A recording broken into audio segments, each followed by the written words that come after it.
Thank you. I'm going to take off my mask for a little while, take off my dollar bills for a little while. If you don't mind, I'll try to stay at this end of the room. So thank you. Thank you all for coming. As Joyce said, it's great to actually see people. There's been so much loneliness lately, and it's nice to see people out and moving around. It was really nice to see the students back on campus this fall. I'm glad we were able to do that, and glad everything is going well. So thank you all. Okay, so let's talk a little bit about what the economy's been doing.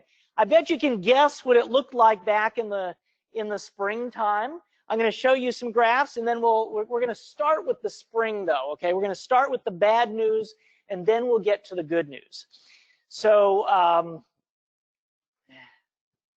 move it away. Okay, so how bad was it? What did the COVID decline look like?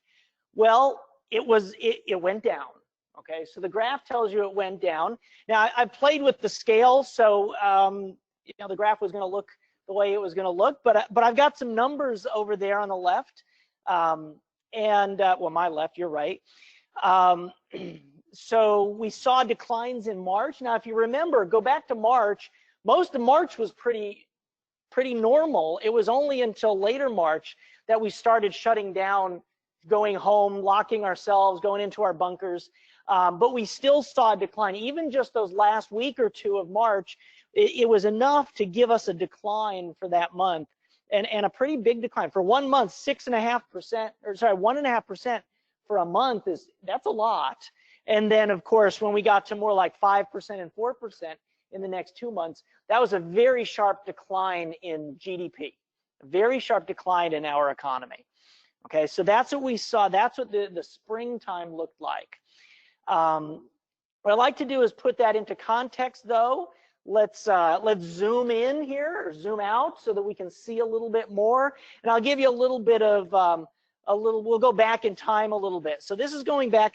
I don't know if you can see the scale on the bottom. This is going back to 2016. If we go back to 2016, we can see that the levels of at the economy are roughly on par now, or well, in May, than they were in 2016. So essentially, those 2.5 months of decline wiped out about 4 years worth of progress for the economy. So that's how much the economy slipped in that month, in that 2.5 months.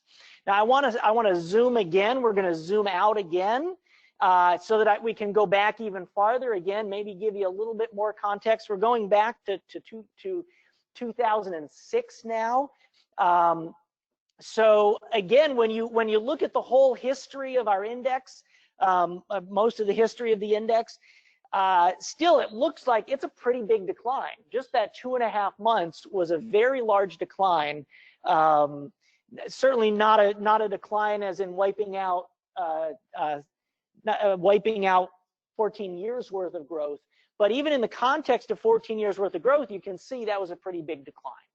Okay, so the bad news. Now let's get rid of the history. Let's zoom back in, and let's see what the rest of the economy looks like. Let's see what the summertime looks like. Okay, because now we're going to talk about the recovery. Okay. Can you say V-shaped recovery? Our numbers are looking really good for the rest of the summer for Kansas. Again, this is Kansas. As we went into June, July, August, we started to see June was a little bit of an uptick, and then the summertime, July and August, we really have had quite a bit of a rebound. That's what our numbers are showing us right now. Now I want to give let's look at an entire year here, just again to give some context. It was relative to the before the COVID period, before the shutdowns, we were pretty flat. We were pretty steady over that time period. And then we saw our decline and our recovery. The recovery isn't quite back up to where it had been last year. So we haven't fully recovered, but gosh, that's a lot of progress. Okay, so now I want to add in what measure. This is our index. Okay, for those of you who aren't familiar with the Emporia State Economic Index, This is an index that tracks gross domestic product, and it's a monthly index, and we track. Well, here I'll give you what if you go to the government government statistics on gross domestic product for the state of Kansas. Here's what you're going to see. You're going to see the blue here. Okay, now, so what are the differences between our index and the gross domestic product? I always like this graph. If you've been here before, you've probably heard me say before, this is my favorite graph because it illustrates exactly what I'm doing, what our center is doing. We're doing two things. Number one is over on this side of the graph, you can see that that we extend beyond where the government data is. Part of that's because they're quarterly, so you see the second quarter data down here. And then we extend beyond the second quarter. Second quarter ends in June. We also get July and August data. Okay, we've got July and August data in there. Another couple weeks, and we'll have September data as well. We'll see how September looked. Okay, but the second thing, and even there, right? Even if we don't have, so that's part of what, you know. If you look at the government data, we don't see the recovery yet. All we see is the decline because all we're looking at is the second quarter. And so what I like about what I'm doing is that we can take that GDP and estimate it going forward a little bit closer to today. And we can see that recovery that you don't see in the government data. But even if you look at even if you didn't look at July and August at the more recent time period, even if we cut off our index right here in June, the second thing that I'm doing, the second thing that the Emporia State Economic Index does is that we break the numbers down month by month. Gross domestic product is measured on a quarterly basis. Well, a quarter is kind of crude, especially when we're in times like these and things are really changing on a month-to-month basis. I like to be able to break it down month by month. We can see the dynamics in the second quarter there. In April, we had started our decline. In May, we kept declining, but we bottomed out in May, and by June, we can already start to see the recovery. Of course, when you're looking at the quarter, it all gets averaged. You see this, and this get averaged to that. And so, so it's nice to start to see that recovery. Even when you're just looking at the monthly figures, you can start to see the upturn there. And sure enough, as you can see, when we add July and August, you can see it really was an upturn. It really has, it has continued. It wasn't just a little bit of noise down there, a little bit of up and down. It was the beginning of an upturn. And it was the beginning of a V-shaped recovery. And so you can see that in the actual numbers over here on this end of the screen. June was a little bit of an increase, 1%. Now again, for a month, 1% is great. Okay, that's a lot of movement for 1 month. But but July and August, then we got really big movements, 5%, about 3 1/3% in August. So that's the story of the recovery, and gosh, it's really been a roller coaster ride, hasn't it? Okay, so now let's move forward. We're going to get rid of that 2019 flat stuff out there. We're going to look back at the recovery, but let's do a little bit of context. Let's see where we stand relative to everyone else. So again, I adjusted the scale to make room for these other states that were worse than us. Let me show you the rest of the region here. Okay, so what's the big story here? What I see when I look at this graph is I see a bunch of spaghetti that's around where Kansas was, and then I see Oklahoma. Okay, so now what's Oklahoma into? Why is Oklahoma? This is actually not too hard. Okay, did anybody go out of their houses back in April?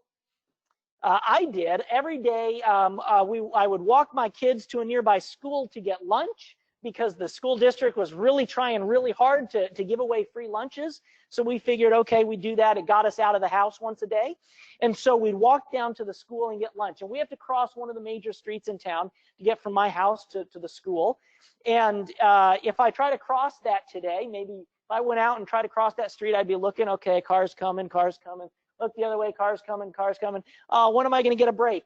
Okay, and then eventually I'd get a break and I'd cross. In April, did I have to wait for a break in the cars? No. In April, nobody was driving anywhere. Nobody was going to work. You weren't driving your kids to school. Nobody was going on vacation. You weren't taking your kids to soccer games. You weren't taking your kids to gymnastics or Cub Scouts or anything else. Nobody was going anywhere. And what's Oklahoma's main business, or at least the driver of their volatility? It's oil. Okay, and so what did we see in April? We saw, number one, a big drop in the price of oil, and we also saw any wells that could shut down were starting to shut down because the price was so low. So Oklahoma got hit with, number one, a big decline in the price, number two, a big decline in their pump rate, and so that just knocked them out, and it really declined. So if you look at the numbers here, everybody else were around 10 to 13% decline. That's from January to the trough, and everybody else, Oklahoma, 25%, nearly 25%. So Oklahoma really got killed. Now, but this, if this is nothing out of the ordinary for Oklahoma. It is always the most volatile state in the region. It's just something they live with because of the structure of their economy. It's a very volatile state. And normally when we look at the index, we see the other states moving up and down. We see these small increases, and we see Oklahoma doing that. Okay, so again, the volatility completely normal for Oklahoma. Okay, now what else do we see? Well, let's get rid of Oklahoma so that we can zoom in on the rest.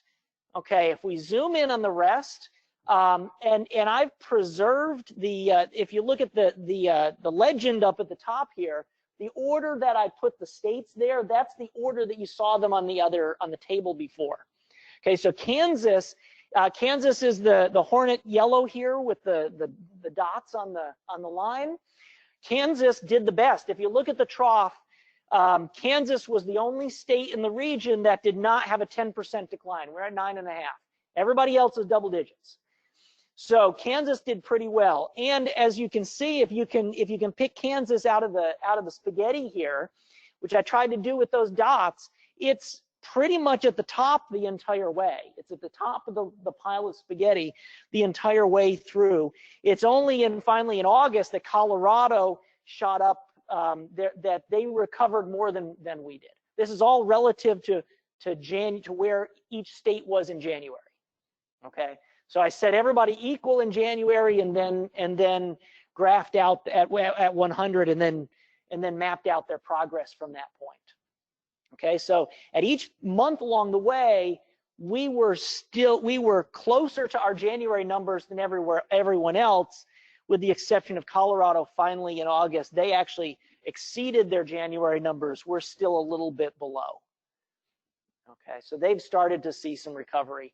I'll show you something a little bit that will make you, you'll see one of the reasons why a little bit later. Okay, but everybody else, another interesting thing about this that I want to point out is that people are hitting their decline, they're hitting their trough at different points. Oklahoma and Nebraska, they hit their trough early. In April, they hit their trough, and then they started to recover. Most of the states, the largest, of course, three of the states, May was the middle. Kansas, Arkansas, and Colorado, we all bottomed out in May, and we started to recover in June. Iowa and Missouri had later recoveries. They continued to decline. And if you look at especially Missouri, that's the black line down here at the bottom, they were already pretty low. They were already well below the rest of us. They're already at the bottom in May, the bottom of the pack in May, and then they continued to decline into June. Okay, so Missouri was, other than the volatility that Oklahoma's used to seeing, Missouri was the one that struggled the most in the COVID recession. They declined the farthest. They declined for the longest. Their recovery, they're still at the bottom of everyone else. They're just starting to catch up to Arkansas now in terms of, again, relative to their own January, in terms of climbing back out toward their January numbers. Okay, so I don't know how much relative is good news, but putting it all in perspective, relative to the rest of our region, Kansas has really done quite well, and we should be, that's something that we should be hearing more about, I think. Okay, so we're going to get rid of them, And now we're going to put it in the context of the rest of the country. Okay, so again, relative to the rest of the country, we've done pretty well. Our trough was not as low. Our recovery, we're a lot closer to our January numbers than the United States as a whole. The recovery has been at a relatively consistent rate. You notice the two lines are, they're kind of about you can see a little bit of change in the distance between the two lines, but it's mostly about the same between those two lines. US just fell faster and they fell farther, and we've been climbing out of the recession about the same speed. Okay, so we're pretty close to January. The US at 97% of where they were in January. So they still got a little ways to go, more so than us. We're really close, 99.6. Right, we're really close to 100 would be back to where we were in January. Okay, so we're really, really close. Okay, so let's get rid of that. Let's dig into some of the details now. Okay, let's see where these numbers. I'm going to start with the unemployment rate. So if we look at the unemployment rate, this is again U.S. and Kansas. Okay, we started off below the U.S. unemployment rate before all of this stuff hit. And we stayed, and then when it started, the U.S., we got up as high as almost 12%. Okay, we peaked in our April peak in the unemployment rate was at almost 12%. The U.S. economy almost 15%. So our employment picture looked a lot better in April, and then the recovery was very consistent. We were recovering at a consistent rate, staying well below the U.S. unemployment rate. Now, in August, July and August, notice our recovery has started to level off. So the unemployment rate in Kansas started to level off. So this is the one thing that's making me say, okay, so the overall picture looked pretty good, but there's something still, we're still not quite, there's still a lot of progress to make. Okay. And the U.S. is, luckily the rest of the country has continued to improve in terms of the unemployment rate, whereas Kansas has started to level off. And we've started to level off at a level that we don't want to be at. I mean, we don't want to be at 7%, 6.9%. It's nice, it's a lot better than 12%, but we still have a lot of progress to go. I mean, are we going to get back to 3.1? That's awful low. 3.1 is awful low, but when we're getting to 5%, that's when the Federal Reserve starts to be happy when they're seeing 5%. Okay, we're getting there. 7% is a lot better than 12. Okay, a lot closer to 5 than we were before. Okay, so that's the unemployment rate. Let's look at sales tax receipts. Okay, so this is just weird. I'm not sure I understand this entirely, but let's look at this. Okay, so this is what sales tax receipts have done in Kansas over the past throughout 2020. Okay, but the trouble is this is seasonally adjusted, and so in a crazy season, when the seasonality is kind of weird, sometimes the seasonally adjusted numbers don't. Sometimes it's hard to understand what you're seeing. And remember, this is sales tax. This is not income tax. The sales tax receipts. So what I've done here is I've showed this is the non-seasonally adjusted. So I've taken away the de-seasoning, has gone back to the raw data, but I've also given you the seasonal factors here. So in other words, the lighter line is what we would expect a normal year's pattern, seasonal pattern to look like. Okay, so one of the immutable realities of the United States economy, of any economy, is the December to January drop in sales.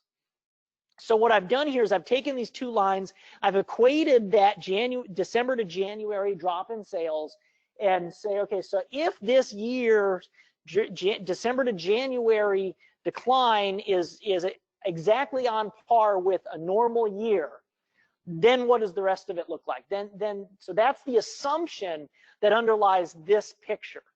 Okay, so if you think that our December to January was not in line with a normal year, then you really can't take much out of this graph, or you'd have to adjust what you're thinking. You'd have to adjust the way you see the graph. But if you can buy into that idea that the December to January decline was normal. Then what you're going to see is that our February, March was below normal in terms of sales tax receipts. And then, of course, April was well below normal, right? That's where we saw the big decline. That's not, again, not surprising. Maybe the only surprising thing is maybe it didn't drop as much as we would have hoped, okay? But then we start to see the recovery. And look what happened in the recovery. You know, in terms of sales tax receipts, we saw big increases, April to May, big increases in sales tax receipts, much more than we would expect for a normal this time of year. And then continuing into June, big peak there in June, well above what we would normally expect given just the seasonality of sales and tax receipts. And then as we get into the summer, starting to come back to normal. Okay, so sales taxes, I'll be honest with you, I don't know exactly what to make out of all this, but I thought it was interesting to see the pattern. Okay, good. So, okay, so let's get rid of that. Look at the next one. And by the way, I'm happy to take questions at any point during this. Feel free to just stop me if you have questions. If you want to hold them to the end, that's fine too. But I'm happy to go either way. Yes. It was already low. Okay, aviation. I mean, I don't track aviation specifically here, but aviation was already at a low point. So, you know, it hasn't declined that much more, and it hasn't, and it also, I don't think it has really added to the volatility. I mean, aviation certainly didn't have the May to August picture that we're seeing here. It's been a little bit more constant throughout. Yeah. Jeremy? Okay, thanks. Okay, so let's look at beef prices. So here's what I'm seeing, just a very cursory look, but I thought it was important to look at this because, you know, what's happened to the ranchers. I'm sure we'll hear more about this later, Mykel. I'm sure you're going to tell us more about this later, but I want to give you a little bit of an overview of what I'm seeing. And the reason is, number one, because it's in my index. It's contributing to my estimation. But number two, just, you know, let's put it in context what was going on. We saw a Tyson outbreak in April. Local Tyson, it was at other meat packing plants as well. Now ours continue to operate, but others did not. There were a lot of other ones that in Iowa, certainly I saw a few that had to shut down completely. And this caused a spike in beef prices. So I wanted to just, let's see what that looked like. But before I do, let's give you the dynamics, okay? When you have a bottleneck in the middle of your supply chain, what would you expect to see? Okay, well, you go earlier in the supply chain to the farm level, and they're having trouble selling the cows to the middle of the supply chain, the processors. Okay, so if you're having trouble finding customers, what happens is generally the prices would tend to slump. Okay, now go to the other end of the supply chain. If you get to the retail end of the supply chain, they're having trouble finding product, right? So when product decline in supply, you would tend to see prices increase. So is that what we see? Are we going to tend to see the price of heads of cattle going down at the farm end and the price of beef going up in the supermarket? Yes. Okay, so what I've graphed for you here is the farm price, the wholesale price, and the retail price. And the interesting thing, the retail price did not go up to absorb all of the increase in the wholesale price. Supermarkets were really getting squeezed there for a while, but as you can see, when the wholesale price came back down rapidly, the retail price has stayed up. So I guess they're making up for their squeezed margins in the summertime. Okay, so now what about at the other end? Let's think about the farm price. Now we did see a big decline in farm prices. Okay, from even all the way back to February. February, March, April, we were seeing declines, 4%, 6%. So big declines. Farmers are not hurting. Now this is not seasonally adjusted. Is that normal for that time of the year, Mykel? Yeah, you know, so it wasn't a great time going into this period for them. May, I would have expected in April, May, in that May time period, I would have expected more people coming in. I would have expected more of a decline there as farmers are having trouble selling their their cattle to the processors. As the processor bottleneck is happening, we would have expected to see further declines. We actually saw May was actually a little bit of a recovery there. Doesn't look like much in the graph, but when you look at the actual numbers, that 6%, that's a big deal. I'm not sure what that was. Maybe Mykel will tell us later. But I think part of it may have been that when the wholesale price is so high, I think you got some arbitrage, some farmers saying, yeah, okay, I'll buy some cows, and I can't sell them right now. But I think that with such a high wholesale price, if I can find another processor, I have a friend that's a deer hunter, and he can dress his deer. And I said to him, can you dress a cow too? And he said, yeah. I said, well, you can make some money right now. Cows are cheap. The wholesale price is high. He said, I don't want to get into that. But the economy tends to find other ways. When prices go up like that, the economy tends to find other resources to get things done. So even though processing plants were shut down, there was a little bit of a recovery in the wholesale, in the farm price that year. Now it didn't last for long, because so a little bit of a blip in May, but June, July, still more declines until we got to the point where we were at over 20% decline from January. Okay. I got one more topic to talk about. Okay. Okay, so you guys have asked me about this in the past. So we went and got the data. Okay, we do have Colorado is in the data, and people have asked me, does it matter? So the simple answer is, well, we tried putting it into the model to see if we could improve our model estimation. The answer is it really didn't help. I mean, it really didn't improve. We didn't need cannabis in our model to improve our model estimation. I mean, if you know anything about statistics, the R-squareds on our estimations, they blipped up 0.01. Okay, so it really didn't help much. But there's also something really interesting. I want you to look at what happened to cannabis sales through the recession. Up to April, not much is going on. And then in May, oh my gosh. Okay, now I want to put some context on this. Okay, people are bored at home, I guess. I don't know. But I want to put some context on this. Okay, so we're going to go and we're going to look at the entire history of cannabis sales all the way back to 2016 here. I think that's when it started. That's certainly when our data started. I didn't go and verify. Tyler, do you know, did our data, is that when sales started? That's when recreational use got legalized. Yeah, that's when our data starts. Regardless of when they started selling, the data starts being collected in 2016. Okay, so look at the decline, the increase from 2016 to to April.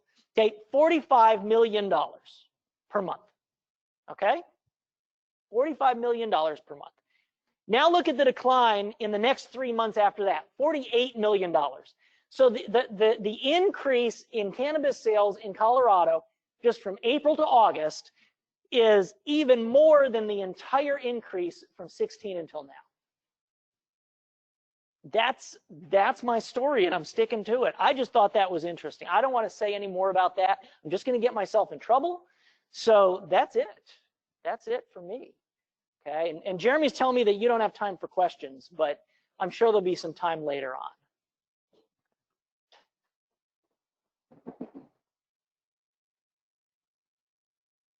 Well, thank you, Mark. That was kind of positive. And now Jeremy is the director of the Center for Economic Development and Business Research at Wichita State University, and he's going to give us the outlook going forward.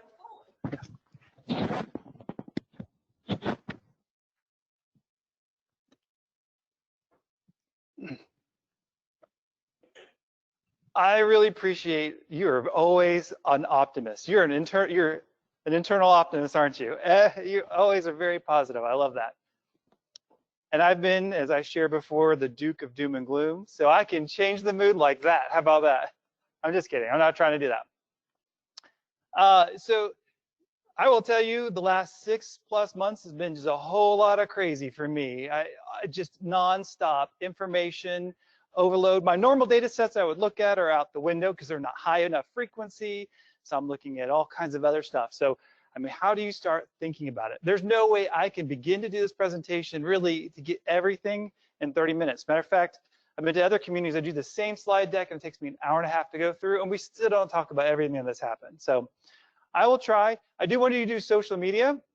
So if I'd love to go on here, do KSECon and put your favorite hashtag. Mine is doom scrolling. How many people have done it? How many people know about it? Yes, you've all done it. And you did this morning. You got on your phone and looked for the next doomsday news. You know it's happening every day, right? So that was my favorite. I asked my 2 teenagers what their favorite were, and one said quarantine, which is kind of funny for Kansas. And there was mask acne. So she's in high school and definitely a big issue. All right, so first thing I always do is the forecast from last year. What in the world was I thinking when Kansas was going to grow this year by 0.6%? Well, if you remember what I was talking about all last year, and I talked about here, when was the next recession? What is going to cause the next recession? Right? Matter of fact, I did a survey and told you about it. Majority of businesses thought we were going to be in recession this year. However, nobody could tell me why. I even asked you guys. I said, hey, why would we go in recession? And I don't think I got anyone from this group, but when I went around the state, I had some really good ideas, but nobody could think that it was COVID. But somehow my businesses thought it was going to happen. What was my theme last year? My theme last year was a health checkup. I did the blood pressure, I did all these factors, and I still stick to it. The economy was actually really good. We were moving forward, and it was actually going to help solve a lot of deeper labor issues that we were having if COVID hadn't hit it. So I thought we were looking really good as we went forward, but that's out the window. So the next question is, what's my theme this year? I can only think of one thing, and this is the opposite to Mark here. A Shakespearean tragedy. I know some of you are recently out of high school. You had your Shakespeare recently. So I did a Shakespearean tragedy, and just like all Shakespeare's plays, there's 5 acts, right? So I broke it up in 5 sections. First one I'm going to do is supernatural forces.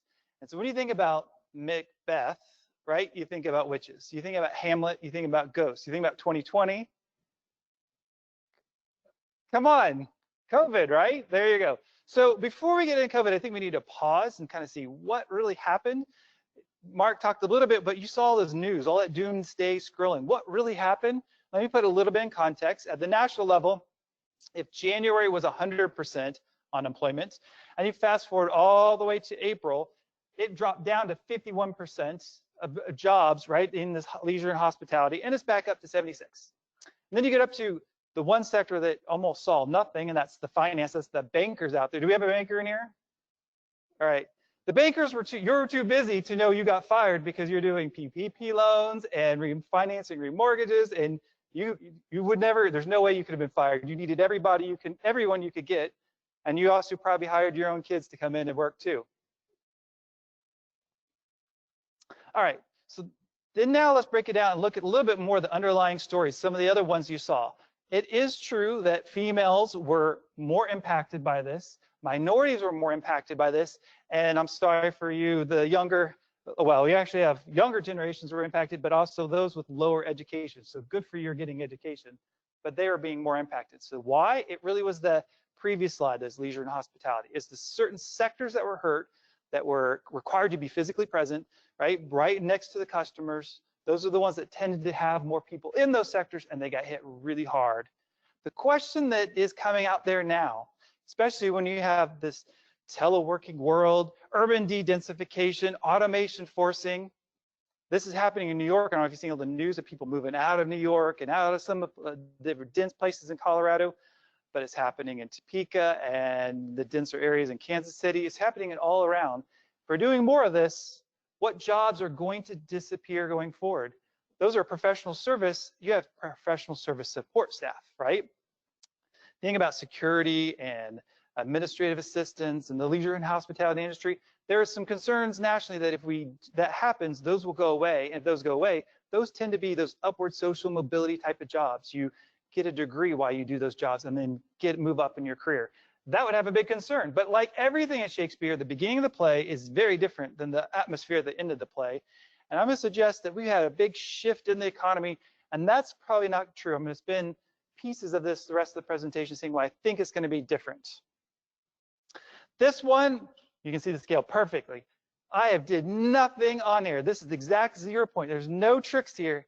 Personal income skyrocketed. By the way, personal income is a component, this is from BEA, to GDP, which is influencing a lot of the index right now. So why did it go up so much? Look at the components over here.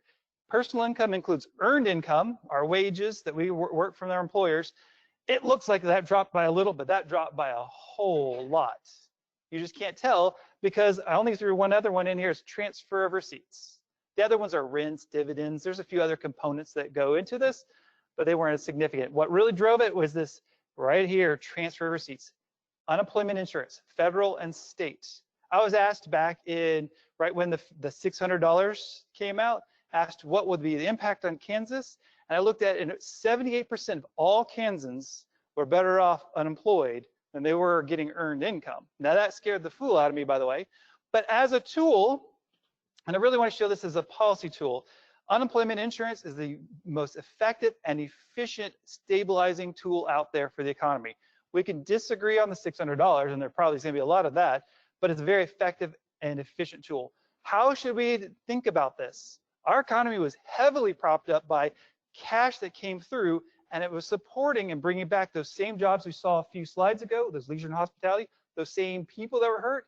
It was pushing cash back in so that we would go spend and would support those jobs and keep them active and going. Well, that all dropped off in July.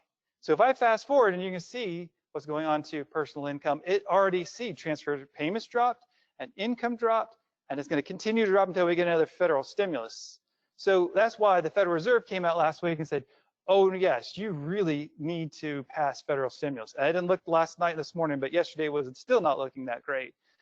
What happened? Why are we still feeling well? Because through the summer we were feeling well, and imagine all of you saying, well, we're still feeling well right now into the fall. Savings, right? The higher income, which is in professional services, they weren't laid off. They had a whole lot of savings, and you can see savings slowly coming down. We're spending still because consumers don't really have a full connection of the economy. They're still feeling good, so they're out there spending, but now that's already starting to slow down too. So I think we're got a big concern on the horizon if something doesn't happen with federal stimulus. Marc already showed the impact. I will say I was asked to do an impact in April. What was the impact on Kansas? And I said, Kansas is going to get hit really hard. I thought we were going to get harder than the US. I thought some areas like Wichita was going to be really devastated by this. And I will say, actually, although this is the facts, I still think I'm somewhat right. And I'm going to show you later why I'm somewhat right. But I'm going to tell you why I'm wrong. So by employment, we didn't lose nearly as much. I said Kansas is going to lose by 10.2%. We didn't lose that. So why? The first one is PPP loans. We got more per business than the rest of the nation. I got slides if you want to see it. Federal stimulus, we got more federal stimulus in Kansas than the nation. When I took simplifying assumptions, I said we're going to be the same or really less. Those PPP loans helped save and put cash in and keep those jobs at least temporarily. The question is what happens as we move forward. At the national level, they've laid a whole bunch of people off and it's slowly rising. We didn't lay everyone off, and now we have some industries that are finding demand still not there, and we're losing jobs now. Other things that I've learned, when I look, and I'll show you later, we were better financially capitalized businesses here than the nation. So we had cash on hand, and when you ask the business, when I did a roundtable, I have labor, I'm already too tight. I cannot let go. Where the nation had been really high for a while, they had marginal workers. Shoot, yeah, I'm gonna let them go. They're not very effective anyway. It's easy. But here we were like, oh, we can't do that. So we held on to labor. That also gives me this little tricky point where we held on to labor. By the way, we did this in 2008 too, where we continued to lay people off. You might remember this in this town and in Kansas, all across Kansas, we were just laying people off year after year, where the nation just went right back up. We just kept holding them.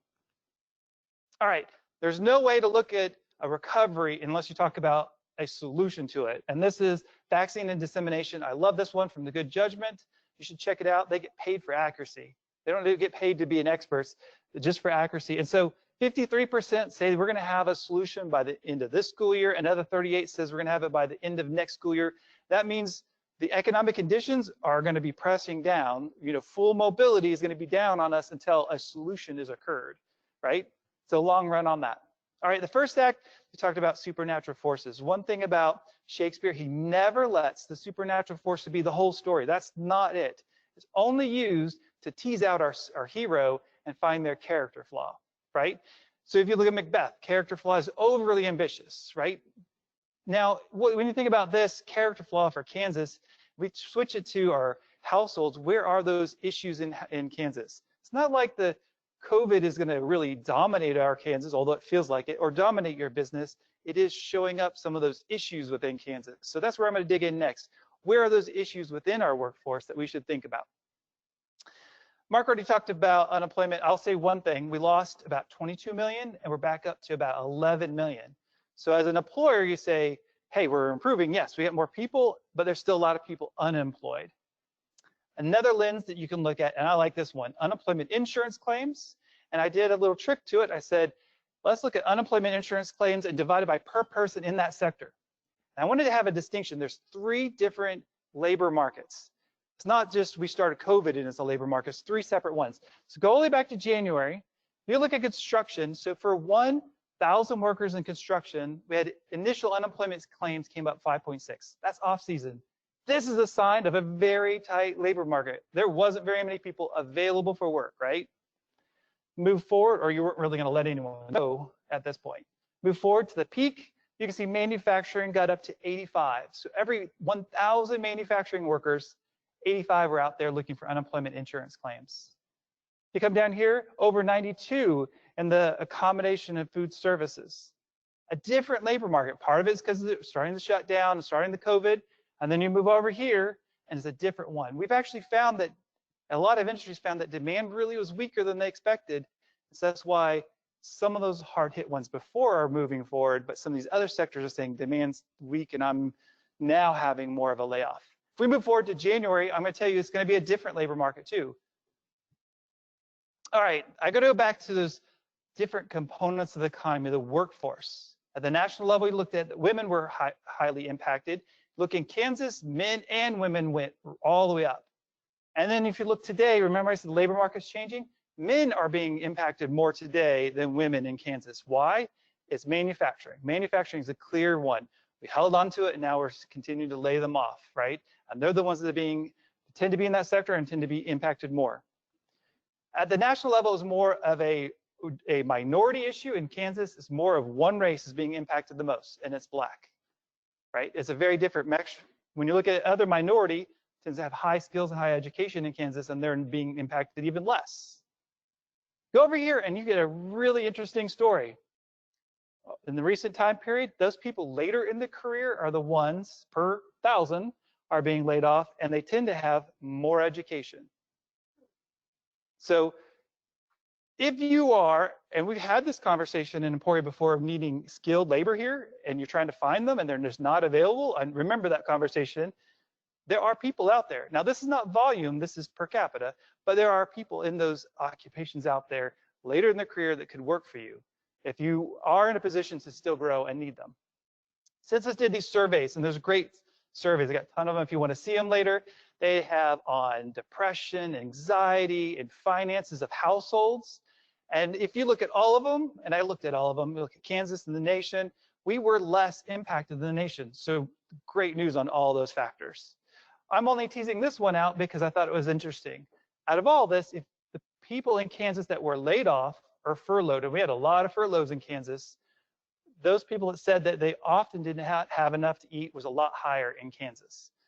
So what do I bring this up? This comes to a community issue, right? If we are having issues with food and food insecurity, and there's going to be issues with crime, it's going to be issues with the families that are engaged in school and learning and capability, their ability to get back into the labor force. So this is something that we probably should address and think about as we move forward. If you've ever been to any of these events over the last 11 years, you know I love the employment population ratio. This is my favorite one of all. And I like it because on the unemployment side, and there's all this mystery because people can get discouraged and just leave the labor market. And we have a lot of that. If you look at this employment population ratio before 2008, we were much higher than the nation, right, in Kansas. When we hit 2008, we dropped a whole lot more. So you look at the unemployment, it just doesn't tell you the full scenario. But when we look at people out there, we lost jobs. And there for a long period, the US was improving every single year. We were flat. The labor market was really struggling because we kept laying people off, and then they were trying to find a job and they couldn't, and it was struggling. In 2017 on, we were moving up, starting to improve, and we were doing a lot better. That's why I said, this is great, we can still improve. Matter of fact, you want to talk about a real tight labor market? Look at Kansas City. That 52, we actually higher that in some before 2008, but 52 is a good example of a benchmark where we could be. But you look at some other markets, we're still way below. So how should you read this? Not only you could get back to the previous level, but there are some places in Kansas where you could actually still shift up, right? There's people out there, they might be marginal, they might need training, but there's still people out there. I say that because I've talked to so many businesses, and as I've done to some of these other ones, they say, but I have jobs, I cannot fill them. I keep putting them out there and I have nobody qualified, or they actually aren't even making an application. They're not even coming to give me someone, right? You have this story on this side. You have another story on the other side, because you probably know someone who was laid off. And they're saying, I keep putting my applications out there, but there's too many people. Every day I'm putting applications out and not getting a job. So the question is why? Is it the unemployment benefits? And I already thought when I first came out, that $600, I thought that people would be rent sinking, looking for that free money. But there already a national research saying no, there are people on the margin doing it. But overall, people were too much fear, so they stayed in that labor market. And unemployment benefits dropped in July. So you can already tell that people are now, they're out of a job. Those same people who were already tight on money, they got laid off, had unemployment benefits, went back to work. I mean, they're the ones that are at risk and paying paycheck by paycheck. So they're really struggling. The issue is actually simpler than that. It's just such a market jolt to the labor market, right? Such a big shock that's like going, when you get ready for Thanksgiving, some people do puzzles. It's like being two sets of puzzles, throwing on the same coffee table. You first have to set them out, and then you have to start piecing it back together. The reason why that employment population ratio was just starting to improve, our labor market was starting to get healthier, and we're getting people engaged and getting training to work, right? We were moving up, and we had issues before that was such a shock in Kansas. We were getting healthier and healthier, and we still had room to grow, and then this happened, and we kind of dropped out again. So the bigger issue is it's just the supply and demand don't equal within your region or within your industry, right? There's labor out there, and we're trying to find each other, just not fitting today. So what's the signals? First, the companies have to know what jobs do they need, and they still don't know because they don't know what's going on with COVID, so they're struggling. Then they'll give a price signal of wages going up, and that's not there yet. Wages are not telling us where the new jobs are. Then households would have to say, okay, it's time for me to get more education. Well, that's not happening quite yet. So they're stating, you're gonna have a long time before the labor market starts healing.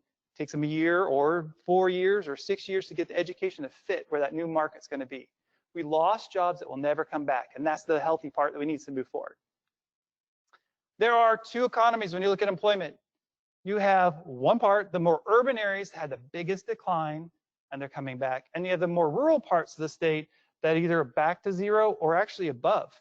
That tight labor market before, rural areas said, hey, I can't get anyone because they're all going into urban areas because their wages just keep going up. We're struggling. All of a sudden, they're picking up some people, some skills in more rural areas. They had the job. They're still actually, some parts of rural is actually doing really well, by the way. They're doing really well. And maybe not on the employment side, but their companies are healthy. The economy's doing well, right? And so they're now picking up some jobs. All right, the dichotomy, can you keep me on track? We're 10 minutes behind on everything, so, okay. So dichotomy of good and evil. Think about Macbeth, right? He started off as good, and he got evil towards the end because of the supernatural forces. If we don't watch our industries and our companies, not just industries, we're gonna have an issue where they're gonna, how much time? Okay, good. So if we don't watch out, we're gonna find really good businesses that are gonna start coming ready up to bankruptcy, right?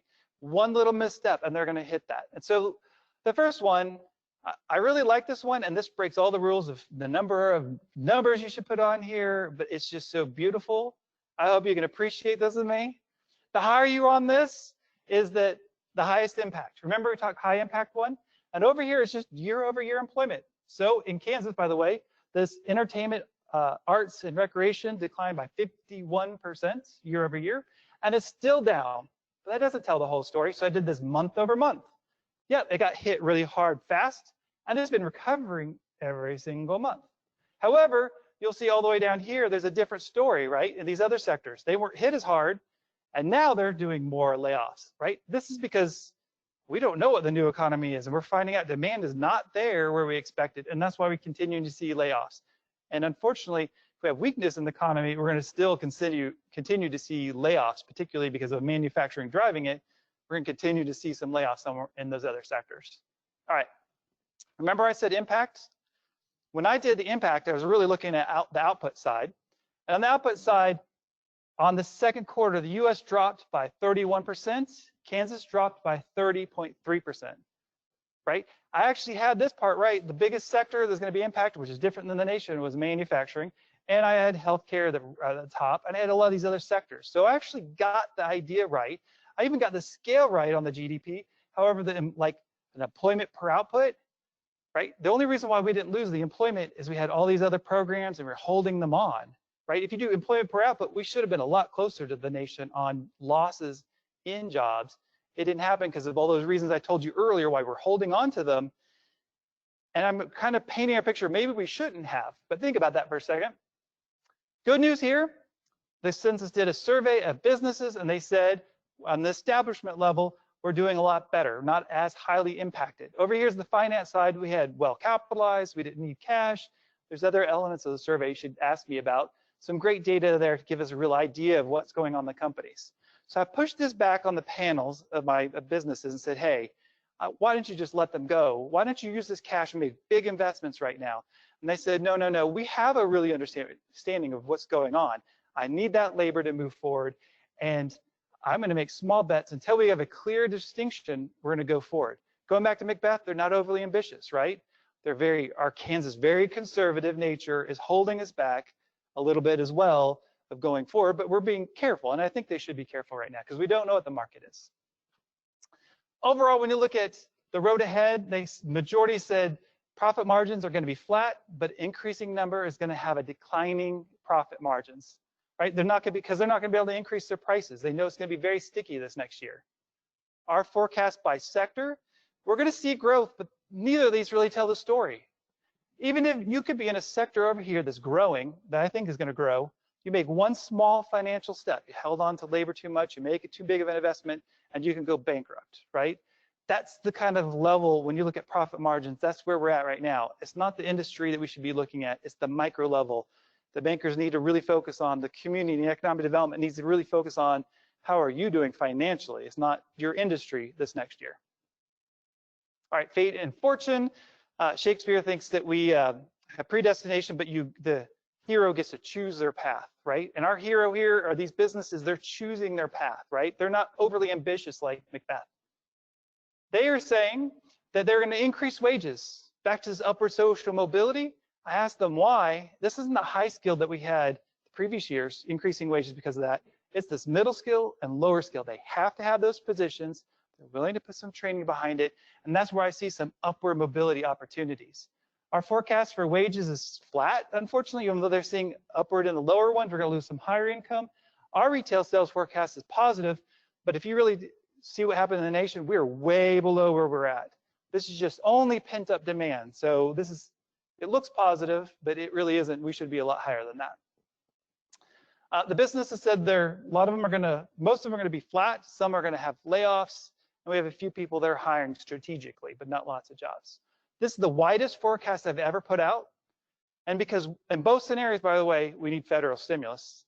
In this low scenario, we have close downs. We could have shut down the economy. We don't really get a vaccine by the spring. And then that means we're going to decline or be flat this next year. Another scenario, however, is we get rid of all this uncertainty, consumers stay really positive, don't really shut down the economy, we could grow closer to 1.1, 1.2%. Our forecast on both sides is just 0.5%. Most of that growth is going to be the second quarter, right when we get out of the presidential election and get past all those uncertainties. I think that's when we get the vaccine. That's really when we're going to really have that bigger growth in employment, way below where it was in the January timeframe. Paradox of disappointment, my last act. Shakespeare loves to hold this one thing that we have in human nature is hope, and you just hold it there and then crushes it. I'm not going to crush it for you though. So if people ask me what recession best looks like this, the only one that comes even close to this, and I'm using only as for example, go back to the Black Plague. The Black Plague had more losses in lives than we have.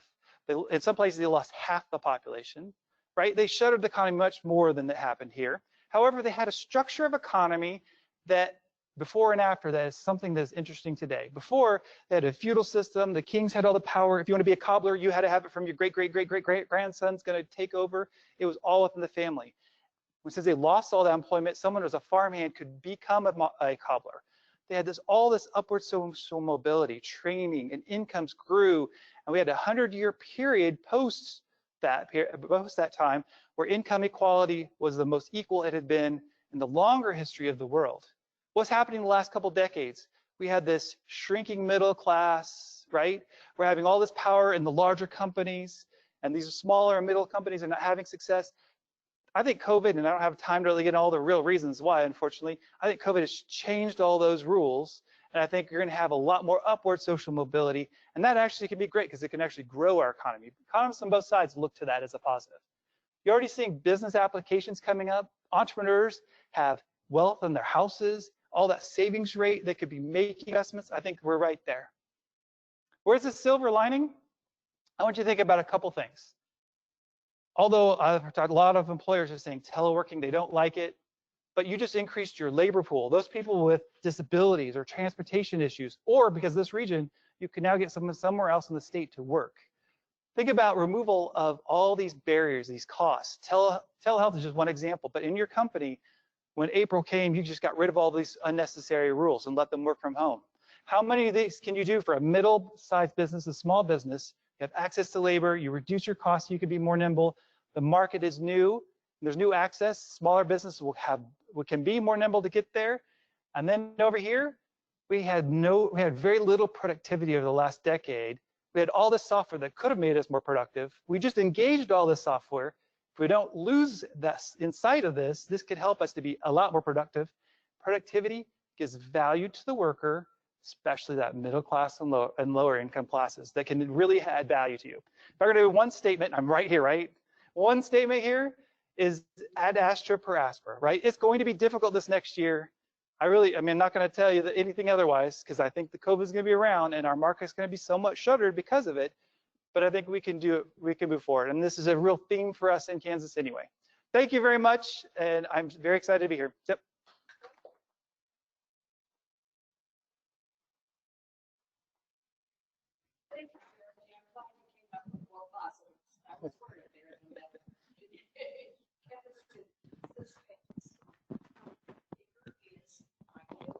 Can we go to lunch? Is this here real quick?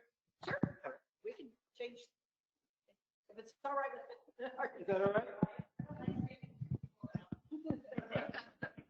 All right, so those people that are online, we're going to go to lunch. So I think why don't we come back in 10 minutes and we can start eating while she talks as well. So let's get 10 minutes to go to the bathroom, get your food, and there's plenty of sandwiches over there and drinks. And then we'll start back in 10 minutes, which my clock's not working, so I don't know what time that is. Do you know what time that is? Do you know what time that is so I can tell them online? So yeah, 10 minutes after. At 12:10, we'll start back.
You're going to make a lot of people happy.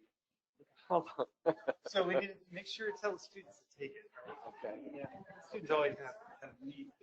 Somebody needs to say that it's not every day that you hear an economist brag about getting a free lunch. Yeah.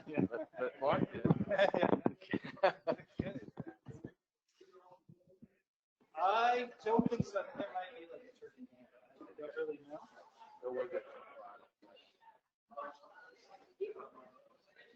good. We still got a couple minutes. Okay.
Yes, well, thank you very much. I appreciate the introduction. Hold on. There we go. No, I'm attached to my earring. Well, Jeremy, thank you. We're here in person. It gave me a reason to get out of my pajama pants, right? A lot of Zooming, top up, right? You know what I'm talking about, don't you? Yeah, okay. All right. I am Mykel Taylor, and I work at K-State, and my appointment there is primarily in extension, which means that I work with mostly producers, ag lenders, agribusiness folks, as opposed to teaching on campus. But my research area is in land values, rental rate markets for land, and farm management. And I like to have a conversation when I present. So I know our mouths are full, but I will ask you some questions, and I want you to engage and answer, and then we'll learn from each other. Okay? How many of you work in agriculture or have clients in agriculture? Anybody? A few of you? Okay, very good. What we're going to talk about today is land values, and why do land values matter so much for agriculture? Right. Let me say that again. It's their major capital investment. It's what they need in order to grow their business. And so therefore it is sort of the lifeblood. And we can look at land values and really get a sense of what's going on in the ag industry. So it's a good place to start. What I'm going to do is talk about some current economic conditions in agriculture, and give you a little bit of background and bring you up to date on where we are in ag, and then we'll talk about the land values. So this is a very busy chart. Economists love charts, don't we? Yes, we do. This is a very busy chart. It goes back from 2000 through 2019. It's data from the Kansas Farm Management Association, which is spread across the entire state. And what they do is they take financial information from Kansas farms and they put it into a database. And that allows us to look at the financial performance of those farms. And so what I want to do is I want to show you, this is the profitability on average. 2000 to 2019, for Kansas farms in north central Kansas, but it reflects what's going on in the rest of the state from a historical perspective. And what you can see is this first period from 2000 to 2007. The average Kansas farm was breaking even or losing $20 or so on their crops. But this is economic profit, which means that we are accounting for a return to machinery, a return to their labor and management. And so breaking even actually in a highly competitive industry is about right, okay? So that meant that some of the farms were still making profits and some of the farms were losing profits, but on average, this is where we stood. Now, what should strike you about 2008 through 2013, 2014 is all of a sudden, on average, even when I account for opportunity costs of land and machinery and everything like that, we started making money, $50 an acre in some cases. Well, it was the recession for the rest of the economy, but not for agriculture. Agriculture was on the flip cycle. When farmers have money, what do they spend it on? Equipment and land, right? And I had one gentleman, farmer, try to tell me that he spent it on his wife, and I didn't believe him.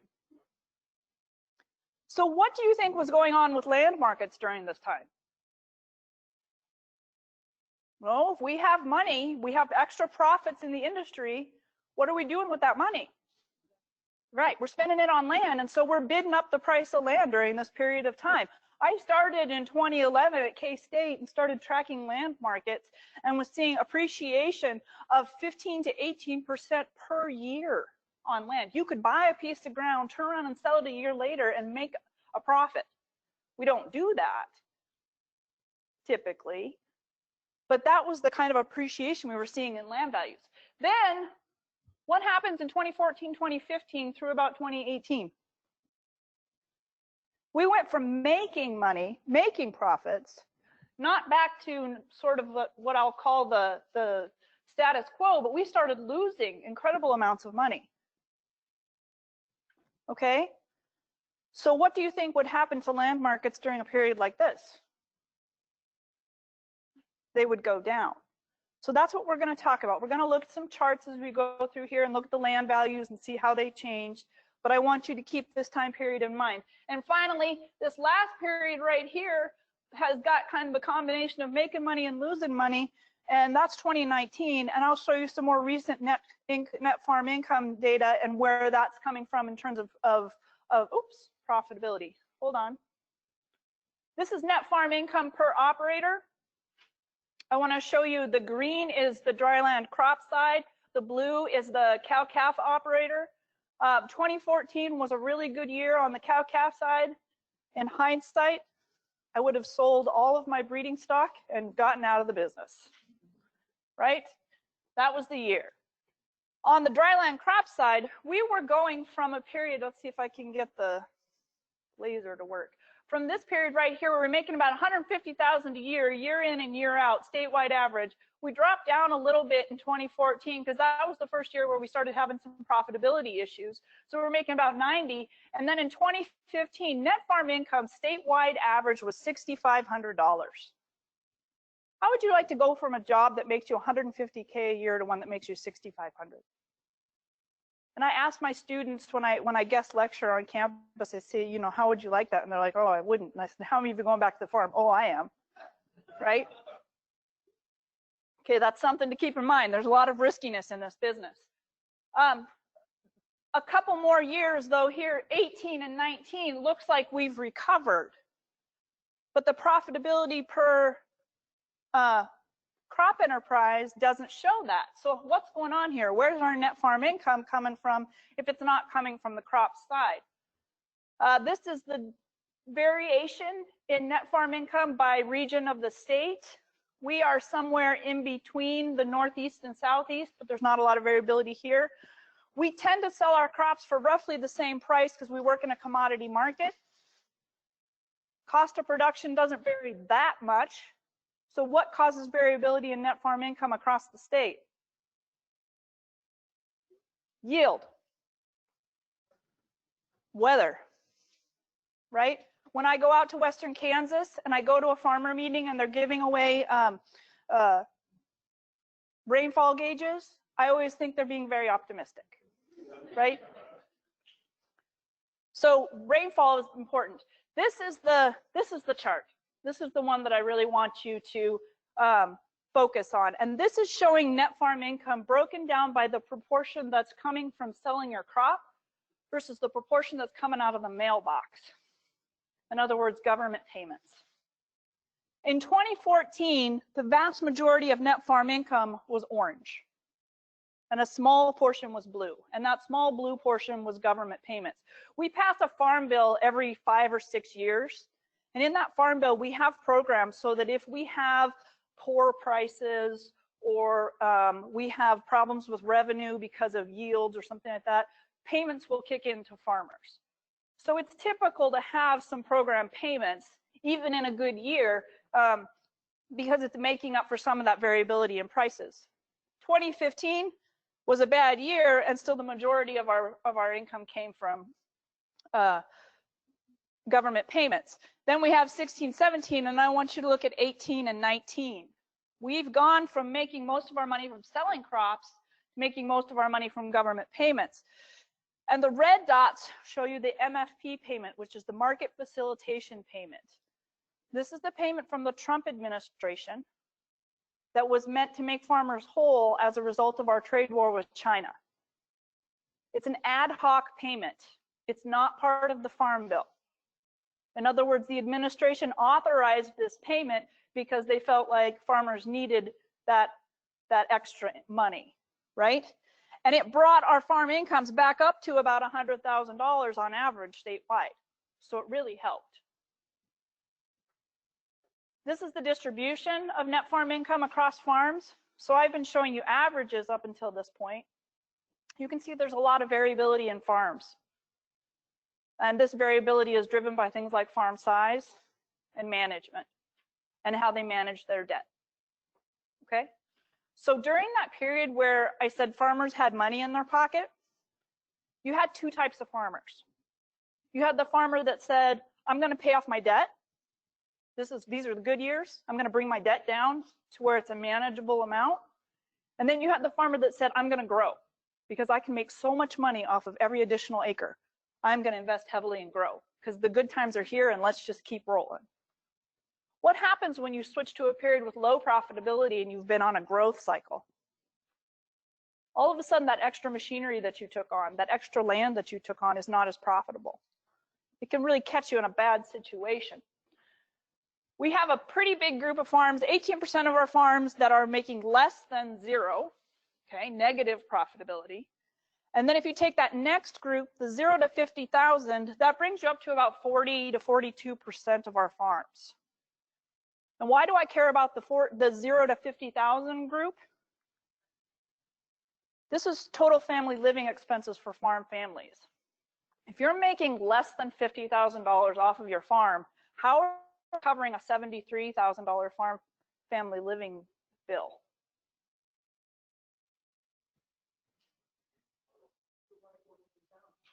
Spouse works in town. What is the most important thing you can get from an off-farm job other than a paycheck? Health insurance. Fastest growing category in farm family living expenses is health insurance. Okay, so a lot of farms looking for, and you know, this makes a difference when we're looking for jobs in these rural communities and trying to come into town. Are the jobs there for them to get? What kind of training do they have to get those jobs? Let's talk rental rates, first of all, okay? So during that growth period, we can't just buy as much farmland as we want to. Farmland doesn't come up for sale often enough for us to be able to buy as much as we would like to have. But there is the opportunity to rent farmland. And the typical Kansas farm is about 40% rented acres, okay? So it's a big chunk of your land portfolio is rented ground. So that's why we track the rental rate market. The new level of profitability, we reduced machinery turnover. What does that mean? Well, it means that how many of you own your car outright? Few of you. None of the students raised their hand. Shocking. right? But we go and we turn it in, we get a new car, and we probably do that with a little bit of money left on it, right? And some people, they like to get a new car every year or two, right? And with the farmers, there's a lot of technology on this equipment. There's a lot of technology that they like to be able to take advantage of. And so to go and get a new combine or a new tractor or a new planter or sprayer, they were able to do that during the boom period every couple of years. Well, they've started to stretch that out now and wait for 4 or 5 years. The problem with stretching it out is that for a lot of this machinery, the technology on it is hard for them to fix. It's not, turning wrenches is not the same thing it was 30, 40 years ago on this equipment. So they're bringing out guys that look like you with a computer, with a laptop. That's who's fixing their combines, okay? Reduced use of inputs and negotiating for lower rent. So negotiating with their landlords, trying to get a lower rent. So let's take a look real quick. This chart goes back to 2007. And in 2007, the statewide average for the blue bar for non-irrigated cropland was about $40 an acre. We ran it all the way up to about $60 an acre by 2014. So rents were coming up. We were competitive. We said, hey, I want that ground. I need to expand. I will offer you an extra 5, 10, 15 bucks an acre. It's plateaued. It's backed off a little bit to 56. But remember, we're looking at negative profitability on these crops. And so we haven't gone back to the period that we were when we were $40 an acre. So do you think we're paying too much for rented ground? Possibly, yes. I do a calculation with a spreadsheet that tells me how much the typical farmer can afford to pay for ground. And what's happening is that during the boom period, we could afford to pay quite a bit, and we were. Now, we can't afford to pay very much. And in fact, in some cases, we can't afford to pay anything. So how do we make our rent payment? How do you make your rent payment when you don't have a job? Or your job's not making you enough money? You eat ramen, right? You cut back. You might eat ramen anyway. You might like it, right? Yeah. No returns to management. No returns to labor. Or I take that set of ground that I own outright and I don't get a return off of that, and I use what I would have gotten from that and I make my rent payment. Okay. This is rents across the state. This is in dollars per acre on an annual. When we are out here in western Kansas, the average rental rates are $30 to $40 an acre. You get over here into Lyon County, we're at $47.50 an acre. You get up into northeast Kansas and you get up into $150 to $200 an acre. What drives those differences in rental rates? Yield, rainfall and soils. Rainfall and soils. Here's the pasture side, Lyon County, $24 an acre, okay, which is on the higher end. Being in the Flint Hills, we've got good grass, okay? And I track, oh, hold on. What happened to my, oh, I think it's in the next one. We'll get to it here. What I was going to tell you was that land values have been going up and rental rates have also been going up, but not as quickly. And so the return to owning land, that rental rate over the land value has actually fallen. So land values are affected by profitability in the ag sector, but we have very long run reasons for buying and holding land. We don't buy it with the intention of turning around and selling it next year. We buy it and we want to pass it on to our kids because we want them to go into farming too, right? So we have a couple of sources of information. I'm going to show you some government numbers, and I'm going to show you some numbers that I calculate based off of actual sales. This is the government number. The USDA shows us an average of $2,000 an acre, which is a 3.7% decline from 19 to 20. Okay, so downward pressure on land values. Downward pressure. Pasture side down 1.4%. Yes.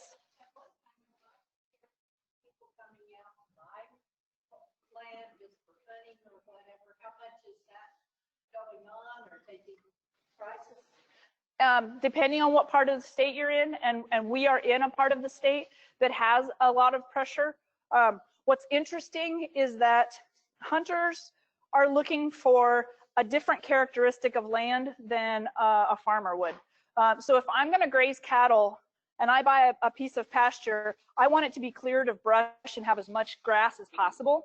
If I'm a hunter, I want grass and creeks and trees and varied vegetation, because it actually is, I'll call it the crap ground, is what they want.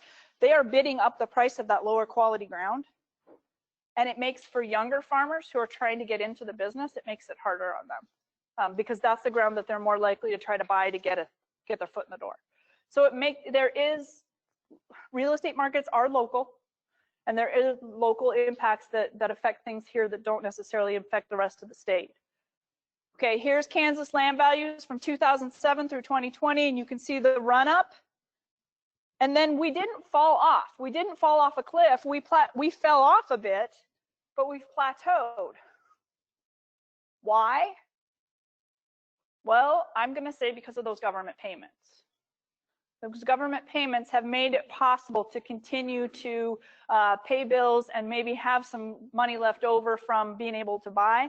When I talk to lenders, they say the buyers right now are cash buyers. They're farmers that held on to their money during the boom period and built up cash reserves, and now they feel like they're liquid enough that they can buy that ground. Oh, here's my rent to land value ratio. So I just wanted to show you that this has fallen off. 10 years ago, 12 years ago, we expected a 5%, 5 to 7% rate of return on non-irrigated cropland. That's pushed all the way down to 2.8%. So we had a lot of people coming in and bidding on land, but the rental rates and the return didn't necessarily keep up. All right, so market-based land values. So that was survey data. When I take a survey and I ask you a question about what you think land values are worth, when was the last time you bought a piece of land? Yeah, okay, no, haven't. So if I ask you what land's worth, you make an educated guess, probably based off of the most recent sales you've heard about, right? So that's the trick with surveys, is whether or not you've been participating in the market. So what we're going to do is look at actual land sales. We get that data from the property valuation department in Topeka. We have sales data from 2015 through 2019, and I want to tell you a couple of characteristics of the land. When you go to bid on a piece of ground, you look at the land characteristics to determine how much you're going to bid on that ground, okay? You want to know where it's located. Population density matters, right? If you're in Sedgwick County and you're bidding on a piece of ag land, it's going to go for a different rate than if you're out in Colby or Goodland, just based on population density. Acres in the sale. When I was driving down here on 99 this morning, got into northern Lyon County, and there was a big sign for an auction, 311 acres of grass for sale. They're going to sell it in 2 tracts. Why would they do that? Better price. Smaller parcels, I have more bidders. Exactly right. So they'll split up a tract. You could be the winner on both of them and get all 311 acres. So I have to account for the size of the parcel. The mix of irrigated, non-irrigated, and pasture, because that's a productivity difference. Oops, 20-year average rainfall and enrollment in government set-aside programs like CRP. The value of improvements is removed for a bare land value. And I get rid of acres that are under 40 acres because get rid of parcels under 40 acres because those are more likely to get transferred into non-ag uses, like building a house and putting some horses on it or something. Before I show you the land values, I wanted to talk real quick about the number of sales transactions. 2015 was a pretty normal year. 2016 was not. We had a lot of no sales. Auctions where you would go to it and the last bid would not be sufficient to get that land to sell. We had a lot of land listed with a realtor that sat on the market for months and months and months and eventually did not sell. So I have missing transactions in that I know that there was a lower price for land because there was lower demand. But you had a lot of sellers who said, I wanted what I could have got in 2014 and 2015, and now I can't. So they just pulled their land off the market and said, well, I'll just wait for it to recover. Well, it hasn't recovered. So we're back up to normal levels where I think buyers and sellers are now operating in this new market. Okay? Here's 2015 was our peak, and we've fallen back. We fell down 7% from 18 to 19. So it's not falling off the cliff, but it's definitely softening. And there's only so much support that low interest rates and government payments can do. So we are still seeing a decline. On the pasture side, it's basically holding steady.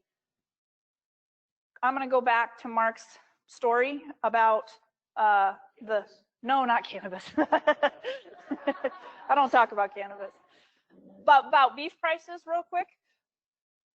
One of the problems with the block in the supply chain was that you had guys who had cattle and they were cattle on feed, and there's only so many days that you can feed cattle out before you have to take them and slaughter them, right? I heard from a guy who was talking about a land auction in Northwest Kansas where they sold pasture for an exorbitant amount, and the word on the street for this particular sale was that it was being bought by some ranchers who wanted the opportunity to be able to move their cattle out of the feedlots and back onto grass to slow down their weight gain, so that they had more control over whether or not they had to sell. They weren't captive sellers in that market, and they were willing to bid on ground just to give them that flexibility. So it trickles down in interesting ways. What about 2020? I get my data on a quarterly basis, but my models are on an annual basis. So this is a quick and dirty update of 2020 so far. There was a lot of concern that we were going to see a big downward push on land values because of COVID. Why? Well, how do we sell land? We do a lot of auctions. We do a lot of auctions. Who comes to auctions? Farmers. And who else? Yes, and those investors tend to be older. Why? The average Kansas landowner is 73 years old. Okay? Because that's when we have the money to buy, and they're a high-risk group. So should they be coming out to auctions? Probably not. So there was a big concern that we were going to lose some of our buyers. Well, what has happened is that a lot of online auctions have picked up the slack and have said, we'll sell your land and we'll sell it online. And the interesting thing is they're getting bidders from out of state. Bidders that might not have seen that land if they hadn't sold it via an online auction. And those bidders are coming from the region and quite a ways away. So I guess what I want to say is we're pretty much flat. We haven't seen a big downward push just in the last 6 months. This is Iowa versus Kansas. I'm about to wrap up here. But what I wanted to show you was a bit of a history lesson. This is where everybody's on the same scale over here. We're in a museum, right? How did we make it to Kansas? How did our ancestors make it to Kansas? Wagon. Did you drive through Iowa? Work with me here. You drove through Missouri, yeah. Should you have stopped and gone up to Iowa? Yeah. Who knew? Who knew? Who knew? Let's put this where they're on different axes. Oh, okay. Now I can see that the pattern of movement is the same. Two states driven primarily by agriculture. Their ag land values, not, you get into other states and they're going to have slightly different patterns because they're going to have more non-ag factors. But this is what I want to show you. From 1960 to 1975, we were low and slow on our rate of growth. From 75 to 81, we had a big run up. This was huge. This was the golden era of farming, was the 70s. Okay? We were taking on land like crazy. Interest rates were what? Yeah, my folks had a loan at 18%. At 18. Interest rates continued to go up. Commodity prices fell. We couldn't afford it. Land values fell back 50%. That looks quaint compared to this. The run-up that we had in the 2008 to 2014 period. But interest rates are low, so it's different. but we do have some room that we could fall back. And still, if you looked at a long run growth rate, that long run growth rate is going to come through right about here. So we could fall back to a long run growth rate. We still have room to do that. 2020, we're getting another government payment, the COVID payments. 2021 scares me a little bit because most of our government payments have been ad hoc, which means they're coming from the current administration. If we get a new administration, I don't expect to see those kinds of government payments. If we have the same administration, I don't necessarily expect to see those payments again. Not up for re-election anymore, right?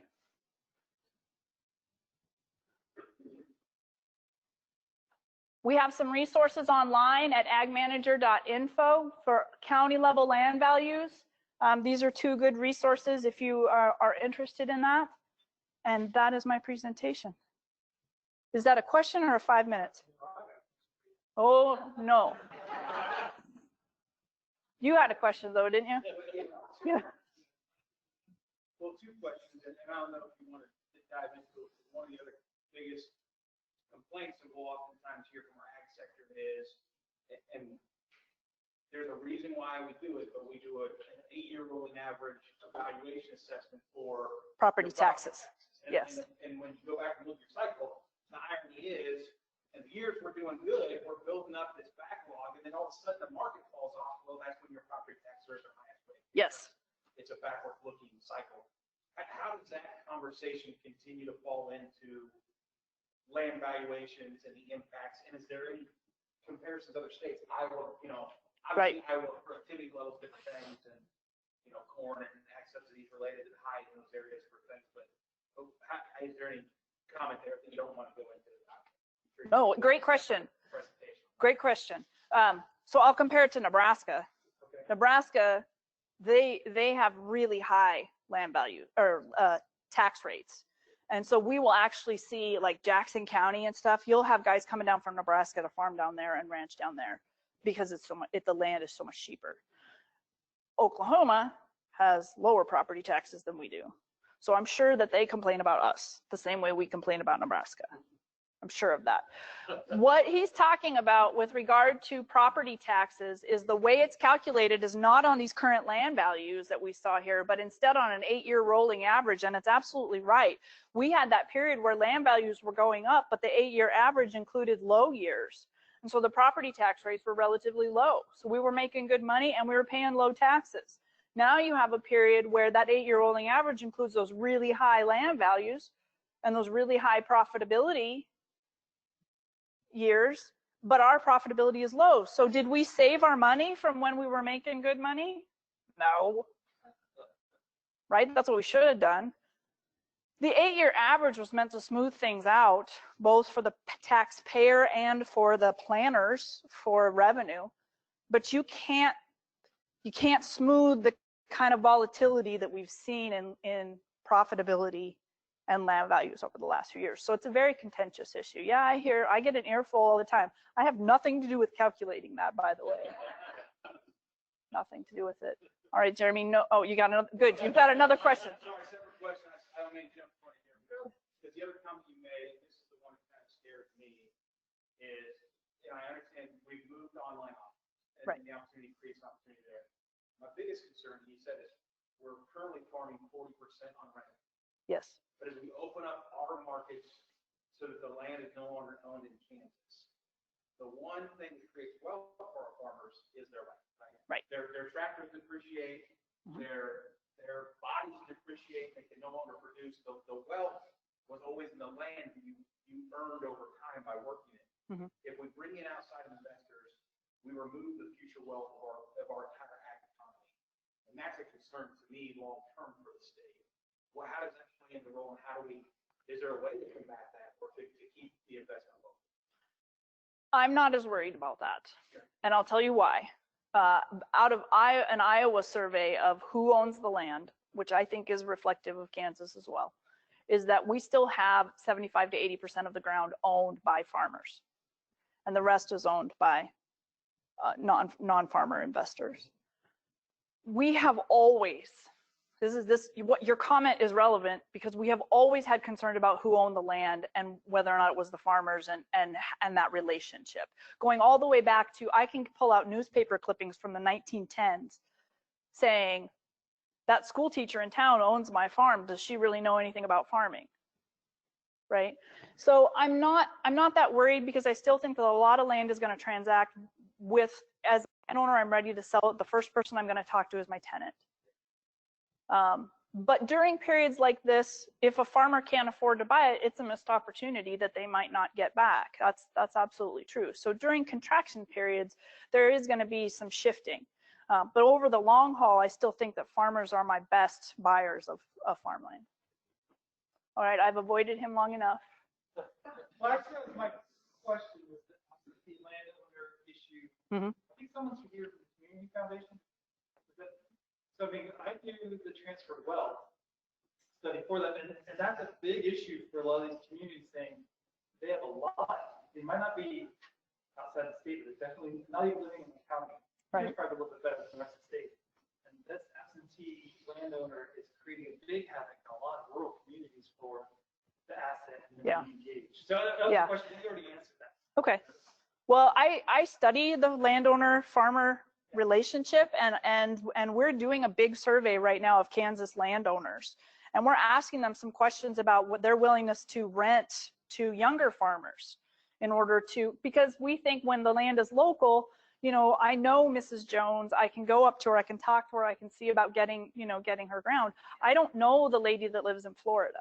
How do I get a hold of her? And we do have those landowners spread all over. So there is a different dynamic, and it is one that farmers really have to manage. And it's a challenge. I'll leave it at that. But thank you very much. Appreciate it. Oh, yes.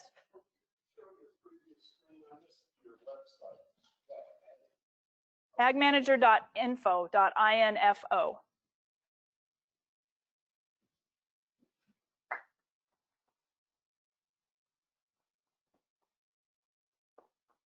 Thank you.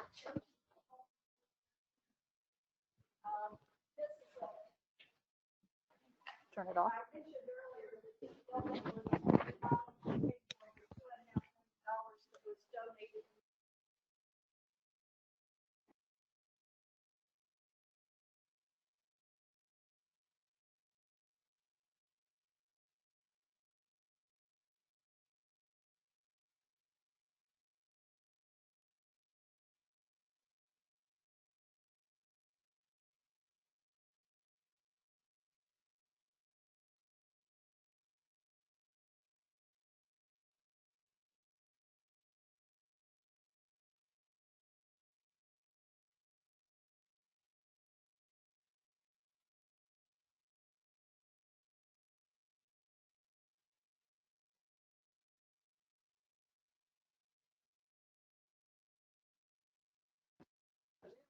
All right, Stan, you didn't hear that, but you just got the introduction, and we're ready to go to hear from you.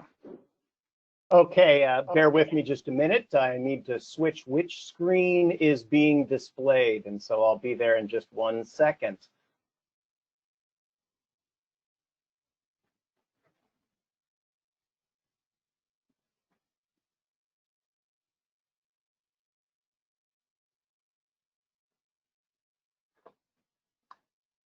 And I think we are there. Can you all see my screen now, I assume?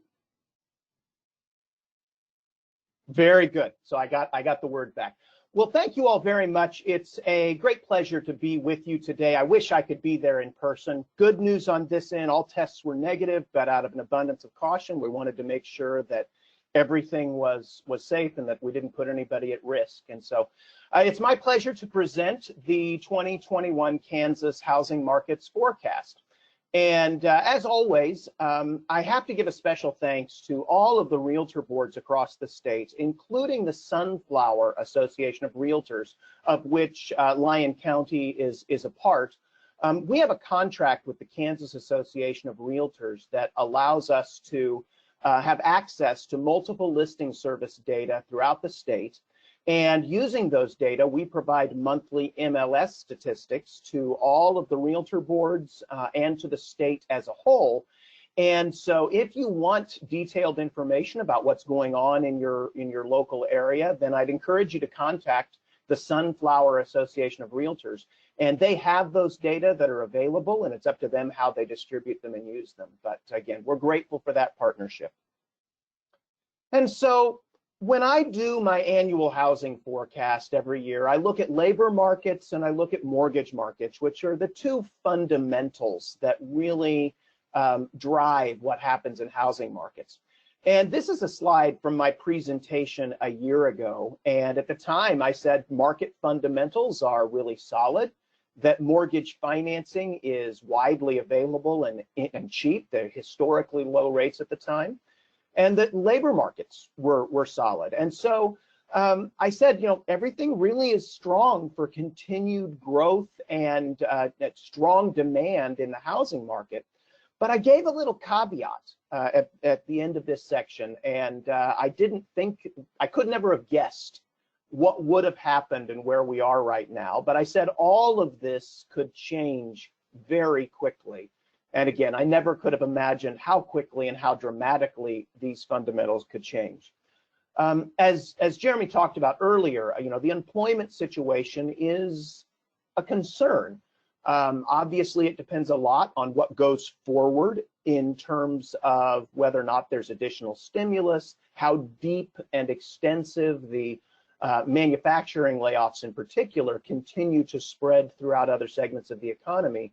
But there are concerns about the housing market from a standpoint of the labor market. At the same time, mortgage rates went from historic lows to even lower historic lows. And right now, as you can see, the orange line on this graph is the Mortgage Bankers Association's forecast of the 30-year fixed mortgage rate. And their forecast is that rates will stay below 3.4% through the end of 2021. Again, these are just incredibly low rates that we never imagined that we would ever see. And so very low.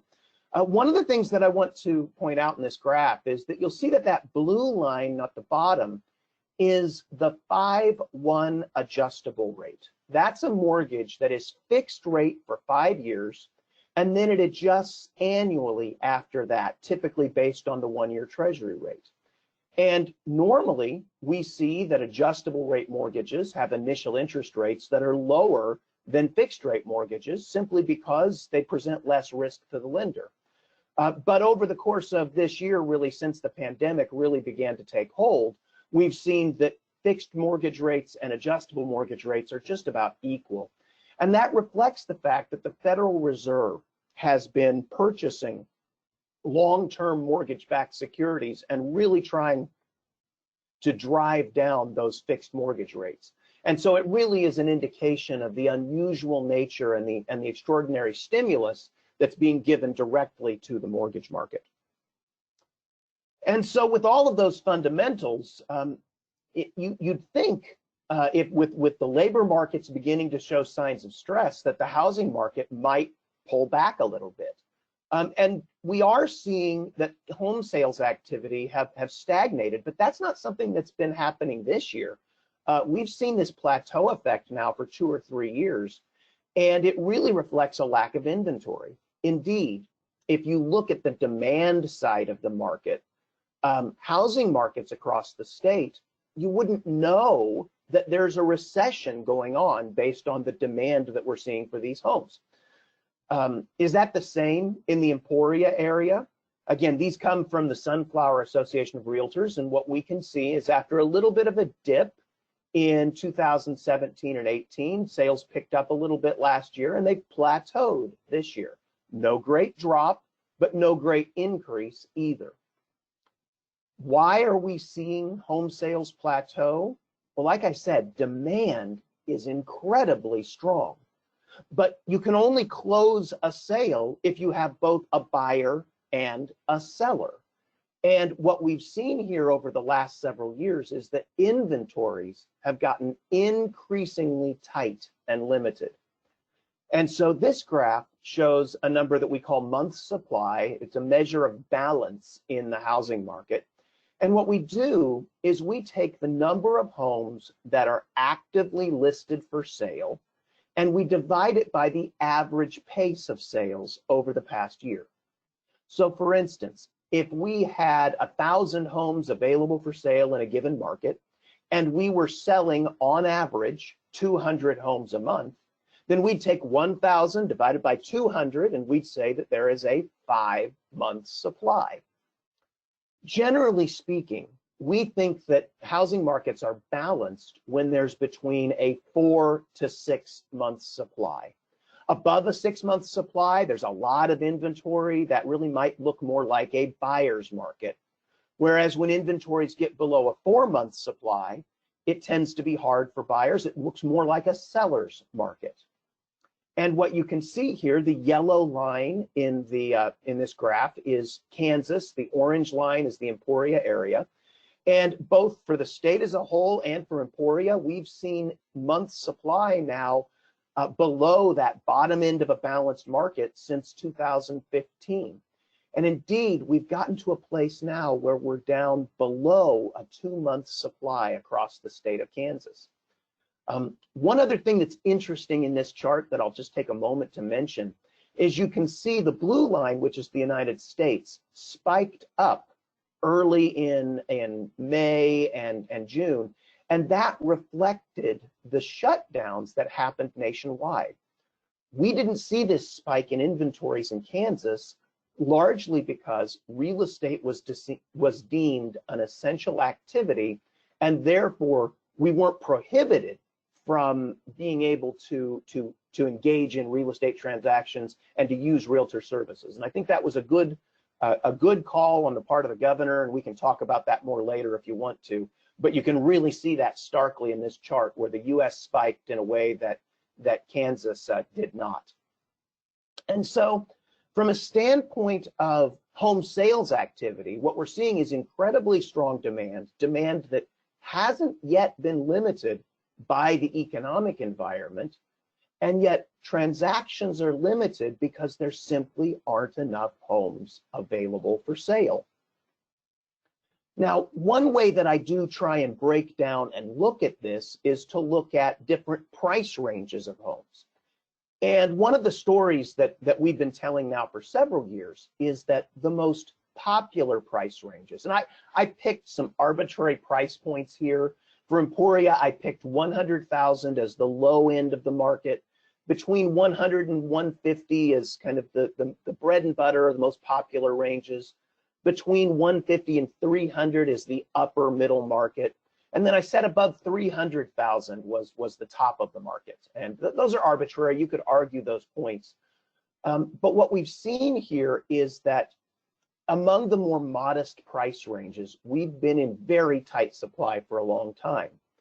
But at the upper end of the market, mostly across the state, we have had what might be considered more of a buyer's market. For Emporia here, we did see that 2018, that was a little bit tighter. But the change that we've seen statewide and in Emporia as well is that over the course of this year, even in the upper end of the market, sales have picked up and inventories have gotten tighter, even among the top end of the market. And one of the reasons that I think we're seeing this is that even though we're in the midst of a very severe recession, most of the potential home buying public are relatively unaffected. Indeed, I think what you've seen, and one of the things Jeremy talked about in his presentation, was that information services and some of the more white collar type jobs are less likely to have been directly affected than manufacturing or some of the hospitality industries. Well, the very industries that are most likely to have been impacted by the recession and the job losses are those that are least likely to be home buyers. And so as a result, those whose job situations are still fairly stable are now reaping these incredible benefits of very low interest rates. And I think that's causing people to price themselves up. Hey, I can buy more house now than I ever thought I could before. There's no way rates will be as low as they are right now ever again. And so people are trying to move up, and that's causing these upper end price ranges to actually become more balanced or even move into a seller's market in some markets as well. So what does that mean about our home sales forecast? Well, we don't forecast Emporia particularly, but we forecast the state as a whole and all of the large metropolitan areas. And for Kansas, we forecast that home sales will increase just slightly this year, about a 1% increase, and then decline slightly next year. I believe we would see stronger sales increases this year if only we had a larger inventory of homes available for sale. And the decline next year is really two factors. Number one, continuing tight inventories. That doesn't appear to be ready to change anytime in the near future. But we also think that the recession will begin to spread out its tentacles a little bit and impact more segments of the economy. And so that could dampen demand somewhat in the housing market and could further reduce the pressure for home sales. Again, demand is so strong right now, that's not necessarily going to cause a great fall off, just a modest decline in home sales, but still, we think that impact will be there. Well, when you're in a market where you have very, very strong demand and you have limited inventory, you should expect to see prices going up. And that's exactly what we've seen here. Across the state as a whole, home prices have been appreciating at an average rate of about 5% annually over the past 4 years. What's interesting is that orange line is rural Kansas counties. It's not really rural, it's every county in Kansas that's not a part of a metropolitan area. So that would include Lyon County, but it would include almost all of western Kansas, southeast Kansas, and so forth. So it's a lot of differences across these. But what we've seen here, typically, the non-metropolitan areas, parts of the state, appreciate at a slower pace than the larger cities. That's been a typical case. And we see that 2.5% appreciation in 2017, 18, and 19. But over the past year, we've seen appreciation really accelerate even in the non-metropolitan areas. And that too is due to these tight inventories that we're seeing. So what's happening specifically in the Emporia area? Well, we don't have the same measure of home price appreciation that's a true apples to apples comparison. But if we look at median sale price, we can see some sense of this. The median sale price is the price at which half of the homes sold for more and half of the homes sold for less. And what you can see is that throughout much of 2019, the median sale price was somewhere around $100,000, $125,000. But over the last few months, that's gone up to a median sale price of $150,000. Now, that's the impact of two things. Number one, general home price appreciation across all segments of the market. And also, it's reflecting a move towards purchasing of higher priced homes. And so both of those factors are translating into higher median sale prices in the Emporia area. So what is our home price appreciation forecast? Well, we're still forecasting more of the same. We expect home price appreciation across the state to be about 4.8% this year, followed by an even stronger appreciation next year because we really won't have done anything to resolve the issue of tight inventories. Now, there's one final figure that we do forecast, and that is new home construction activity. And for several years, I've said, you might expect that if new home construction is, you might expect that if you have strong demand and tight inventories, you would see home builders get into the market and start building new homes. Hey, we have a shortage, let's add to the supply. But the challenge has been, I'm going to go back to the previous slide here, the challenge has been that in the wake of the Great Recession, we had a number of years, not just 2011, 12, and 13, but really from 2006 onward, where home price appreciation was essentially flat here in the state of Kansas. We didn't see big declines. There weren't big drops the way there were in some coastal markets, but we didn't have any real appreciation of existing homes either. So while existing home prices were flat, we saw new home construction costs continue to go up. Labor was scarcer and scarcer, materials costs went up.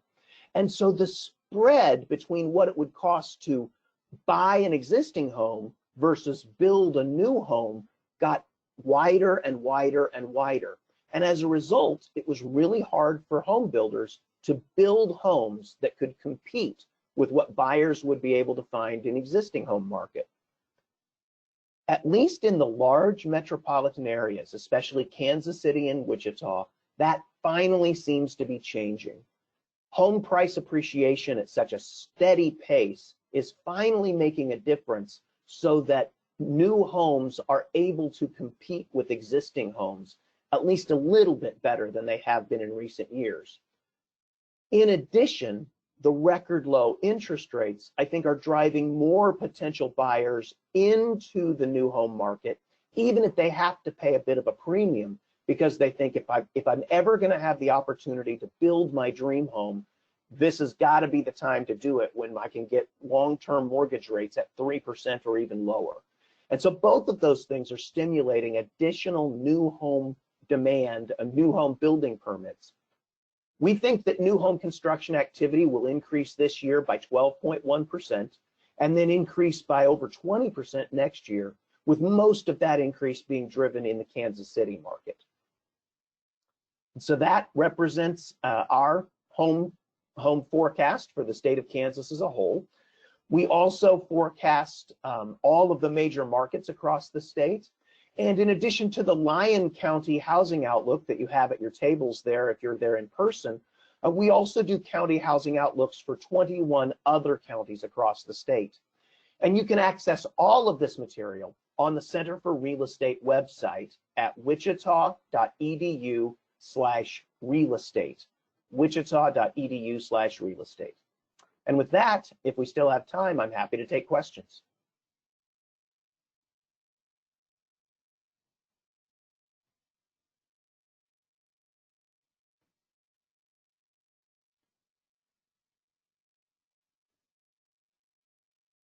Someone will have to let me know if there are questions. Stan, can you hear me? This is Jeremy. I can hear you, Jeremy. Go ahead. It took me a minute to find the microphone. I was running around too much. And Joyce has a question. How about the real estate? What's the percentage of that, if you know, and how's that affecting the home prices? So earlier we talked about on the farm, these cash buyers, people out of state. And the question is, there's something similar like that here, and what's the impact? Did I get the question right? Okay. Yeah, so the question was, do we see something similar to what we're seeing in the agricultural market, where we're seeing out-of-state buyers, cash buyers? Sorry, I missed. She was really just focusing on the cash buyer. Right.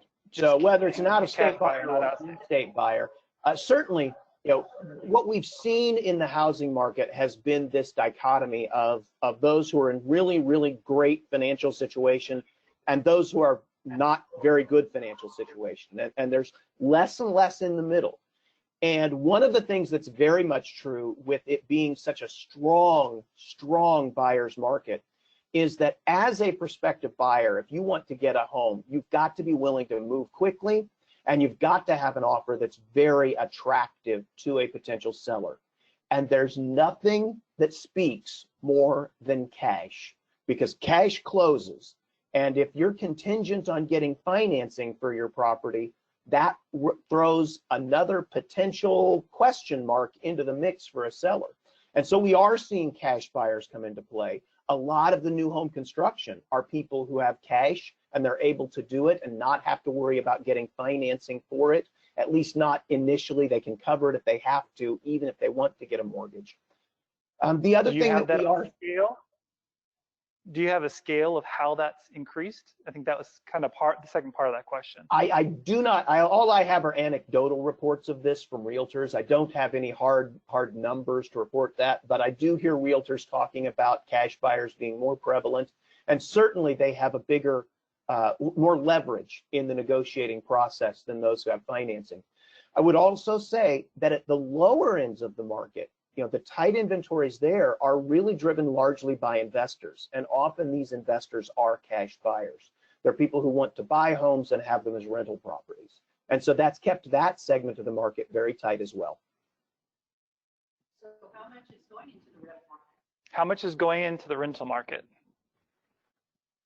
It really depends on the local market, and I wouldn't want to speak directly to Lyon County because I don't have specific data that allows me to discern that. But certainly when you get into whatever are the lowest price ranges, it's as common to see a buyer be an investor as they are a homeowner. And what would define that lower end of the market really depends on your local conditions. Any other questions? Yes, Mark. What's the price now? Right, so if supply isn't satisfying demand, where are these people living? We don't have a huge homeless problem. So where are all these buyers? Where do they end up? Do they end up renting? Do they end up not building? Do they just end up looking for a longer period of time, finding a house? What's your sense? Did you hear that? I think I did. The question is where are the buyers living now? And so, you have a couple of different situations. Some people are people moving into the community. Some people are people who have been renters in the community. And others are people who already own, but they're trying to move up. And one of the areas that we've had real struggles in adding inventory has been with that move up market. There are people who would like to buy, they're ready to go out, put their house on the market, sell it and buy something else, but they're afraid to put their house on the market because they're afraid it will sell too quickly and then they will be homeless. They won't have any place to move. In larger markets, it's not uncommon, whether you're in Wichita or Kansas City or even Lawrence and Topeka, it's not uncommon to see some of those potential buyers go ahead, put their home on the market, they will sell, and they will become renters, with the proliferation of luxury and upper end rentals. The other thing that's proliferated a lot in several of these markets are high-end duplexes that are rental properties. And so people will move in and out of the owner-occupied market. But a lot of the prospective buyers are people who are already living in your community, whether it's in a rental situation or maybe they're living outside and commuting in and they'd like to live in. And so, but so it's a mix.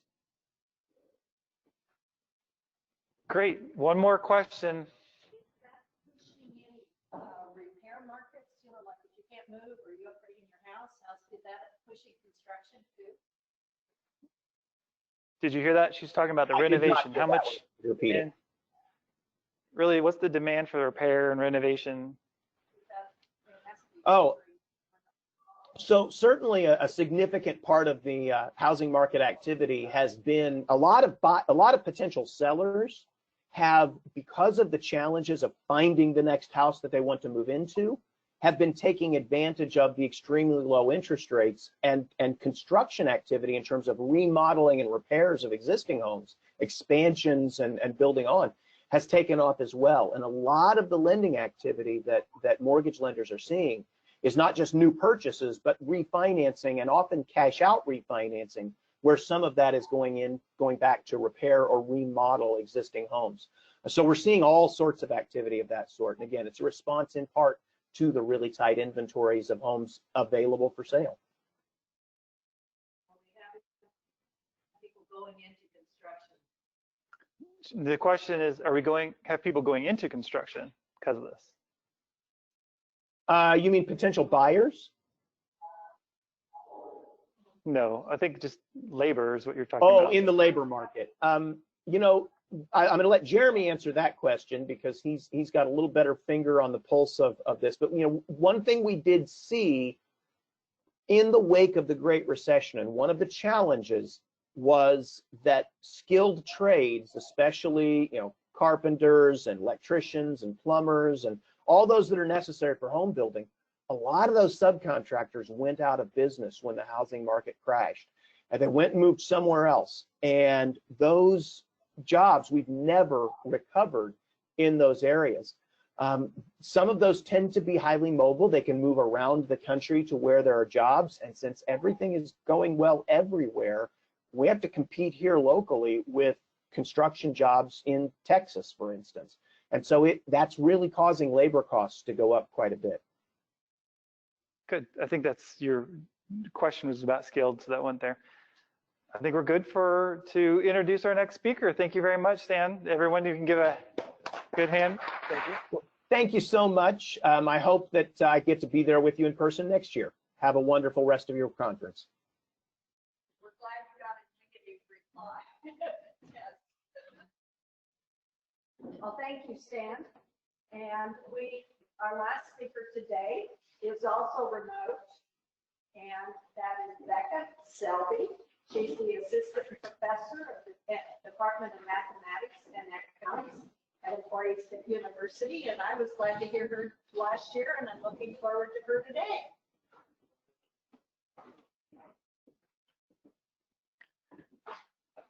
I think you can hear me now. I'm Bekah Selby from Emporia State University. Can you let me know if you can hear me okay? We can hear you perfectly. And I'm going to stay up at the front because she has some questions and I'll help dialogue with the audience. Oh, thank you so much. So excited to be invited back to be a speaker this year. As you know, I am not native Emporian. I actually am a transfer here from Washington State and Oregon. I came back here in 2017 and I decided to stay. It's an amazing community that we have here, and I'm very pleased I get to tell you a little bit about this today. Before I go any further, can you see my screen? We can. Okay, because all I can see on my end is me. So I'm just trying to figure out how to organize this, but that's okay. All right, I can see it on my second screen, so we'll just do that. All right, technology. You get to see me the way that my students get to see me. Okay, now I can see it. That's great. Okay, my first question for you has to deal with you. What is your biggest concern about our local economy today? So what I want you to do is to think to yourself and then talk to a person. I don't know what the room looks like. I can't see you today, but a person that's pretty close to you. If you were to think about the biggest concern that you have for our local economy today, what would it be? And then Jeremy, if you could ask maybe 1 or 2 people for their responses, that would be wonderful.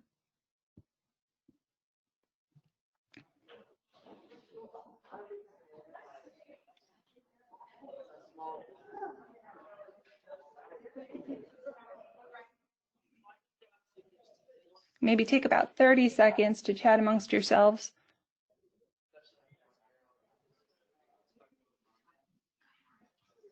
Tyler, why don't you come up here so you can be engaged? Yes, please. I love engagement. Students is what is the local smaller businesses. Some of them are not essential. So we're thinking, did I hear students? So yes, so it was an Emporia State student that said they were worried about smaller businesses. Okay. I think people are coming together. So one person said smaller businesses. Another one is getting those job seekers and matching them to employers, because the discussion we had earlier, and I couldn't hear over here. Any other big ones? Housing is a big issue. Capital reserve of the small businesses, where are they financially?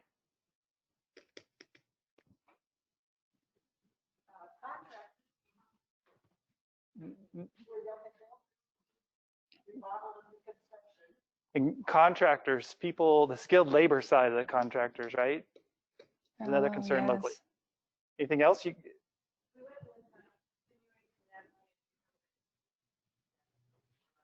Continuing to navigate COVID for the next how many months ever we're in it. Oh, you're writing up here. Very good. Yeah, so I'm kind of keeping track of the things that you respond, that I heard coming from you, Jeremy, and some of the things that I heard through the microphone. So a lot of the issues that you are concerned about in our market are very valid. During this time of COVID, there's been a lot of uncertainty, particularly on what's happening in our local economy. I'm going to share with you some of what we know. There are going to be inherent limitations on what I can share with you. The thing about having local economy data is that oftentimes it doesn't come out very quickly. There are some things I can share with you that will give us some insight into Lyon County more recently, but I'm going to talk about trends. I'm going to talk a little bit about what happened between 2017 and 2018, but all of these things are very valid. The housing market, I think that Stan did a great job talking about that. I could spend hours chatting with you what I think is happening with the housing market, but this job seekers, job matchers, I think that's the skilled question is a very valid one. And that's been a continuing concern, especially in our community where we have a lot of lower income individuals and trying to figure out where the future is for those individuals. So to give you some sort of background on our community, let's take a look at our population and demographics. Our population since 2015 has been all over the place. We did see a slight increase in from 2015 to 2016, but since then it's been decreasing a small amount. Real numbers though, 0.63% decrease from 2018 to 2019. It's roughly, I said 200 people. So it's not a humongous decrease in total number of people, but it is happening. So we want to keep an eye on that over time. Potentially what we're seeing is some outflow of individuals seeking employment in our more urban areas, and that's pretty common. This could be related to our individuals that are going to school and then graduating and moving somewhere else as well. So for our racial and ethnic demographics of Lyon County, I've created two visuals here. The first one is, and this is entirely from the census population estimate. So this is for 2018. The reported race, when they asked this question, we had 90.2% reporting white alone here. And again, this is non-Hispanic. This is just going to be reported race. You can have any combination of any one of these races and Hispanic as well. But so those that report being white alone is 90.2%. Black alone is 2.5%. American Indian, Alaskan Native, Asian, Native Hawaiian, and other Pacific Islanders make up a smaller fraction of our demographics here. We also have 3% of our population reporting 2 or more races. One of the more interesting characteristics of our population, though, is we are we're much more representing our Hispanic population. And this is even more stark when you look within our school districts. In Emporia, that's the USD 253, and Lyon County North and South, so we have USD 251 and USD 252. They look at the demographics of their students, and we see that in Emporia, we are predominantly more Hispanic in the school district, which I think is interesting. We don't have any majority group within our school district here. They're roughly the same number. But when you go to North Lyon County and South Lyon County, these numbers are a little bit more apparent. So Emporia itself has a very unique and interesting demographics, and it makes for an interesting set of workers and students and young people. When we look at our age and sex distribution, we are just a little bit more female here, with about 51.4% of our population being female. We have about half of our population between the ages of 25 and 64, and then our youngest populations make up between 22 and then that looks like 39%. About 40% of the population is under the age of 24. Some of this is because we've got lots of students that fall in this category here, so this number might be bigger here in Emporia than in the surrounding parts of Lyon County. But when you look at all of Lyon County, this is what we see. Again, those come from the census population estimates. All right, moving on. My slides were not responsive. Here we go. Let's talk a little bit about employment in the labor force. So you've heard a lot of the statistics on employment in the labor force through the United States and Kansas today. I'm going to tell you a little bit about what's happening locally here in Lyon County. What you see here is that in Lyon County we had go back. Okay, 53,037 individuals employed in Lyon County. And as a term of year-over-year growth, that's been 1.1%. So this is going to be 2017 to 2018 growth. Again, our data for the county level data is limited to 2018 at this moment. We're always about a year in arrears on data. So between those 2 years, we did see some growth. And compared to our surrounding areas, Chase County did a bit better in terms of growth, and Coffee County did a bit worse than the other counties here. But we were kind of in the upper ends. Just Chase County and Lyon County saw the biggest growth in employment. So where this is going is predominantly into these regions here. Oh, yeah, I'm having a hard time with my meeting controls, so just give me a moment. I gotta see my table. Okay, so in Lyon County, which, I'm sorry?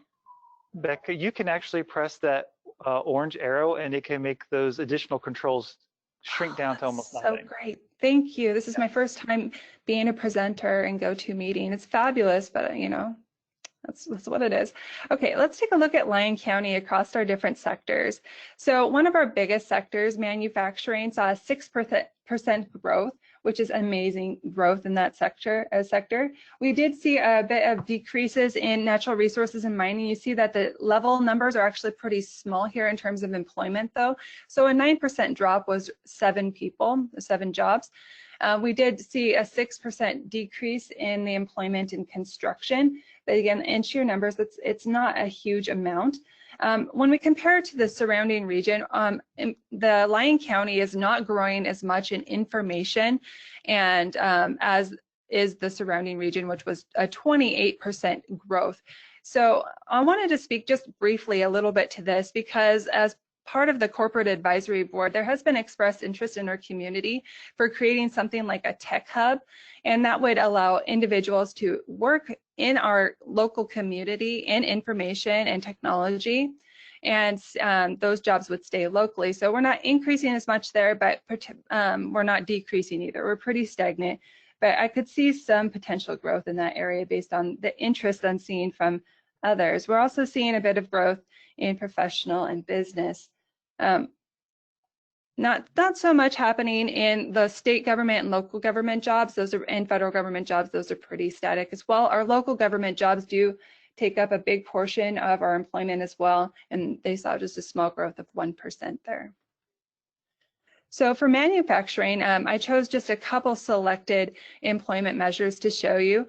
This is showing the trend line from 2007 until 2019 for manufacturing employment in Lyon County. These are in thousands, so this is roughly 3,500 jobs in 2019. We see the steady increase, and this increase is very apparent, and it continues to increase. I explored a little extra data. This is annualized data, and I wanted to see what happened during COVID-19 because we can just get a small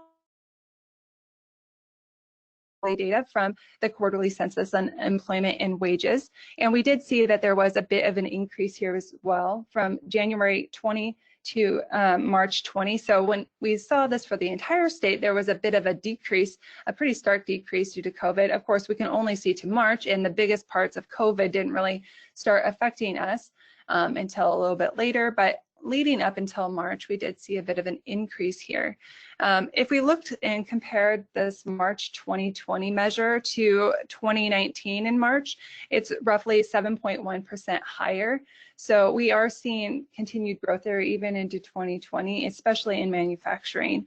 I couldn't quite do this for all of the sectors, but I did pick out a couple more to illustrate for you, a couple of the bigger sectors in our economy. The first one I wanted to talk about was retail trade. We did see a pretty drastic drop from 2017 to 2018. The reasons behind this could be many things, but, and some of you who are here longer than me could probably explain that more locally better than I could. But from what I gather from individuals, there may have been some layoffs, there could have been some movement towards online shopping that could have been pushing smaller businesses down. But I think what's promising is this little uptick here, that drop doesn't appear to be continuing down, that we've seen this drop, but it's ticked back up just a small amount. I wouldn't say it's statistically significant. It's a small amount, but it does not appear that between 2018 and 2019 that we saw any decreases in retail trade. And just wanted to give a little bit of a shout out here to our Main Street folks who have been really working on creating an amazing downtown. And some of this movement, drop, decrease, the stop and the drop here could be attributed to some of our individuals in this amazing community that are trying to encourage small businesses, encourage the retail trade in our downtown as well. We also have pretty strong accommodation and food services here. We did see a little bit of a drop during the 2000s. It started to increase. We had a small fall between 2014 and 2016, but it's been pretty flat throughout this time. There's some fluctuations up and down. There was a small fluctuation between 2018 and 2019, but you know, if I was looking at this from an econometrician's or statistician's point of view, I would say that's just normal fluctuations in these annual data. What it's going to do during COVID-19, though, that's going to be hard to tell. We won't be able to see that for a little while. This is the best data we have is 2019 on those sectors. I did try to find some data on monthly data, but that wasn't available for us for these sectors. But my best guess is what we're going to see is a drop in accommodation and food services because people are traveling less, they're staying at home more, facing higher unemployment and lower incomes. Whether it's as severe as the rest of the nation is going to be hard to know until we can actually see that data. We'll potentially see a change in retail trade employment as well. There was some shifts in Walmart during this time. It could potentially that we might see this go up because now we had to have more employees to do similar certain types of jobs in retail, especially at places like Walmart, because they had to do all of the shopping and do the curbside. And that was a pretty labor-intensive process, but there were certain jobs that got reduced even at Walmart and other retail places during this time as well. So until we actually get that data, there's no real way to tell, especially amongst our biggest employers like Walmart in terms of retail. So I wanted to give you a couple of graphs that are similar to the ones that you've already seen. So I'm not going to spend a lot of time here. What I want to show you, this is not seasonally adjusted, but this is the unemployment rate. Part of the reason I didn't want to pick the seasonally adjusted one here is because I wanted to show you the more recent data. And the more recent data, when you seasonally adjust it, you're going to adjust it towards what is typical. And I don't think what we've experienced recently is at all typical. So I just wanted to show you that. But the red curve here is the unemployment rate in Lyon County. The blue curve is the unemployment rate in Kansas.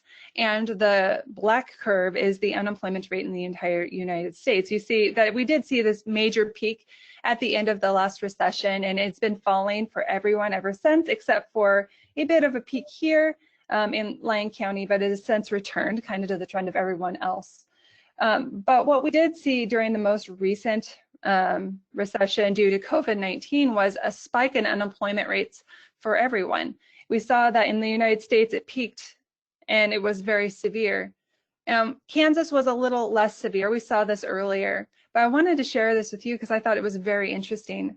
The peak in Lyon County was so much lower than the rest. It was at around 7.5%, and it's been falling since. It's leveled out a little bit during the summertime, but you can see that, excuse me, that the impact of COVID-19 doesn't appear to have affected our unemployment rate as severely here in Lyon County as it did in Kansas as well as the United States. And I'm not 100% sure why we're as resilient to the COVID-19, but I do think this might be attributed to our manufacturing employment. I wanted to show you a little bit of that. I did show you a little bit of that trend earlier, that our manufacturing has been pretty resilient during this time. I'm going to wait till the end of the presentation to take questions. It's a little bit easier with this distance, but if you have questions, I will address them at the end. Let's talk now a little bit about our local wages, income, and wealth. I'm not going to actually speak as much to wealth this time, so wages and income. When we look across our different sectors here, we can see that a couple areas stand out as seeing higher increases in average wages, particularly in professional and business. We saw a $3,000 increase there. In manufacturing, we saw a very small minor increase. But like I said earlier, we are seeing higher employments there. So having wages be pretty increasing is not terribly surprising. We do see natural resources and mining increasing a bit on wages as well as other services. Financial services have also been increasing as well, quite substantially. So our local community has an average wage of $46,999, and the difference between 2018 and 2019 was $1,605 per, and this is a wage per person. So I like to bring this back to our real GDP. Again, we are limited here in our ability to look at total output or total production in our local area back to 2018. We again saw a huge drop during the Great Recession. That's what this big drop is here. But we have been seeing some pretty strong increases in real GDP. And then again, real GDP is going to be all of the total value of everything that we make here in Lyon County, and then accounting for changes in prices. So keeping prices roughly the same, and then allowing that total production to change. This is what we've seen is an increase, and we've seen this increase since 2016 in real GDP. And it's pretty stark over the last couple of periods between 2017 and 2018. We're almost back to the same level we were pre-recession in 2007. To give you a little bit of insight into how this compares to the rest of Kansas, along the right-hand column here is going to be a different valuation than along the left-hand side, because Kansas makes a lot more things altogether than we do here just in Lyon County. So the axis on the right-hand side is just the values for Lyon County, and along the left-hand side is the values for Kansas. But this can allow us to look at how the trends are different from our different regions. So we did see that there was a pretty strong drop here in Lyon County during a recession. Kansas wasn't as strongly impacted during that early 2000s recession, but it was somewhat affected during the 2007-2009 financial crisis there. And Kansas has been strongly increased ever since. We do get a lot more volatility here in our local community. We see some bigger increases and decreases than all of Kansas gets, and that's pretty typical when you look at smaller regions. But our growth has been substantial, even compared to Kansas during those last couple of periods. If you look at real GDP per capita, so taking all of that output, and if we were to divide it evenly across everybody, including all the children, all the people who are employed and unemployed, and just get an average measure, this is how much each person would have on average. Even this has been trending upwards in our community since 2001 when I had this data starting. My best guess, what happened during COVID-19 was a big drop here, but we have been seeing, as Mark shared earlier, a V-shaped recovery. So we may be dropped down, but I could potentially see us continuing this trend upwards. But again, we have to wait for that data to be able to say so for certain. I like to take some maps sometimes. This helps us put us our community in perspective of our surrounding community. Lyon County here is this little box in the midst of other counties here. We have $36,410 worth of per capita personal income, and that's what this would represent here. The scaling would have us fit into this middle category. We're not quite the lowest category here. Woodson would fall into a lower personal income category than we would. But in terms of rankings, this is the second quintile. So if we divide it into 5 equal spaces, we're in the second quintile in terms of our incomes. And if we look between 2017 and 2018, we stayed roughly in that same position, but we did see increases. We can see that we increased from 36,000 to 38,000. And then we see some pretty strong increases north of us in Waubonsee County, Wabaunsee. I always say that wrong. Every time I present to native Kansans, everybody chuckles to themselves because I can't pronounce anything, but that's because I'm from Washington State. Nobody can pronounce anything right in Washington State either. But we did see some pretty strong increases in Coffee County as well. So everybody seems to be increasing in our local community here. It doesn't seem like anywhere in particular standing out as doing very badly in terms of personal income per capita.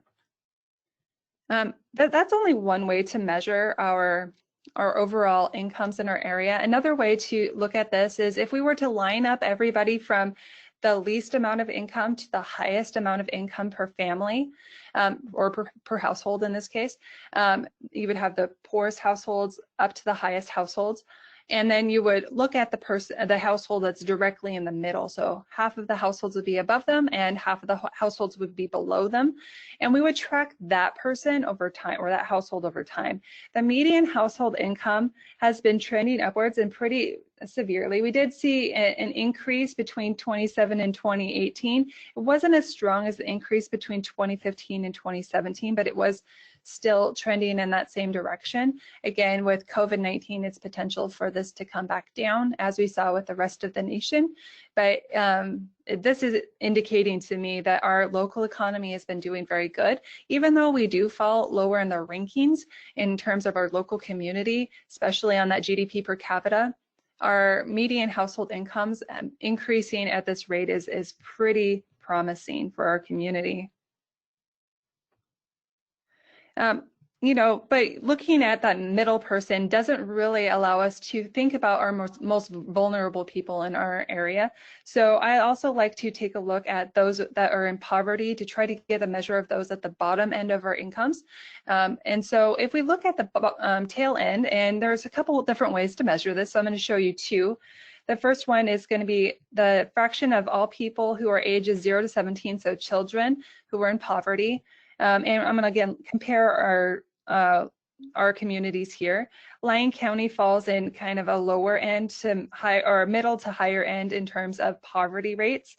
So this would say 15.2% of children in our community fall that are ages between 0 and 17 are below the poverty rate. But interestingly, when you look at all people in poverty, we see this number 16.10. We typically, so if you were to look back at our previous presentations and this data in the past, typically what you would see is a higher poverty rate amongst children than among the general population. You see that's true in Wabaunsee County here, and it's true in Chase County, it's true in Greenwood County and in Woodson County. But look at here in Lyon County, our childhood poverty rate is lower now than our overall poverty rate. I mean, there's a couple reasons for this. Potentially, there's fewer children in the area, but since we haven't seen a huge exodus of families, this could potentially be reflective of a movements that we have in our community for reducing childhood poverty, increasing access to food resources and assistance for our families. And we've had a lot of our community members that have been deeply involved in this. And so it potentially could be that. But it is just an interesting statistic to note that we are a bit of an outlier here, where childhood poverty is lower in our community compared to overall poverty.